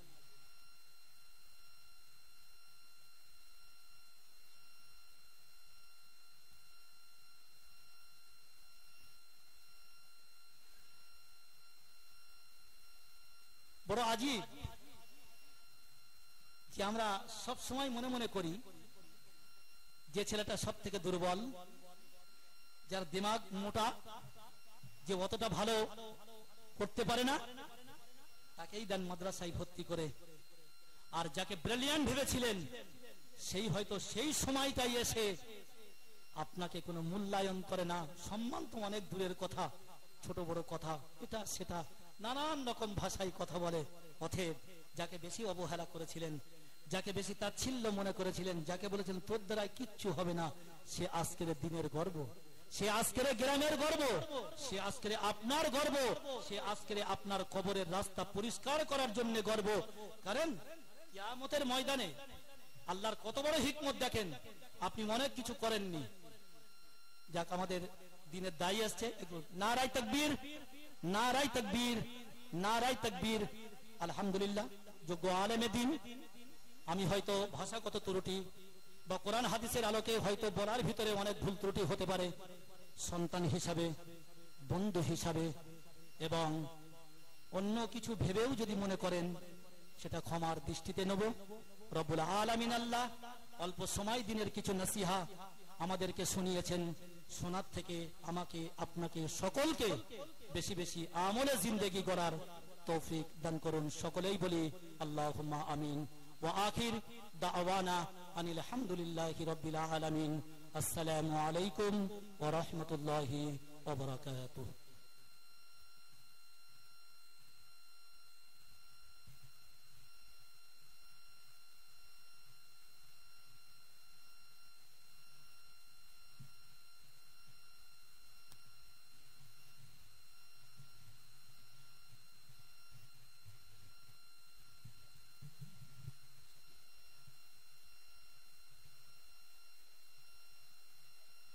আলহামদুলিল্লাহ,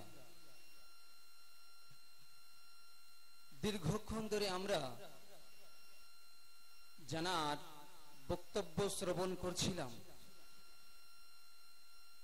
তানার পরিচয় আমরা সকলে হয়তো জানি না।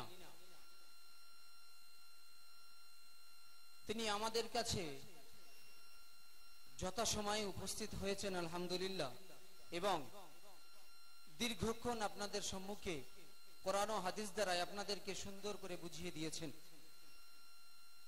আল্লাহ সুবহানাহু ওয়া তাআলার কাছে এতটুকু আশাবাদী বা দোয়া চাই আমরা, আল্লাহ যেন এমন পথের পথিক, এমন পথের দিশারি, এমন পথ প্রদর্শককারী যাদেরকে পেয়ে আমরা দ্বীনকে বুঝব, দ্বীনকে চিনব, হেদায়েতের বাণীর দিকে অগ্রসর হব। আল্লাহ যেন এমন আলেমে দ্বীন, আলেমে হাক্কানি এবং হাফেজে কুরআনি যেন আমাদের সম্মুখে এসে আল্লাহ উপস্থিত করিয়ে দেন।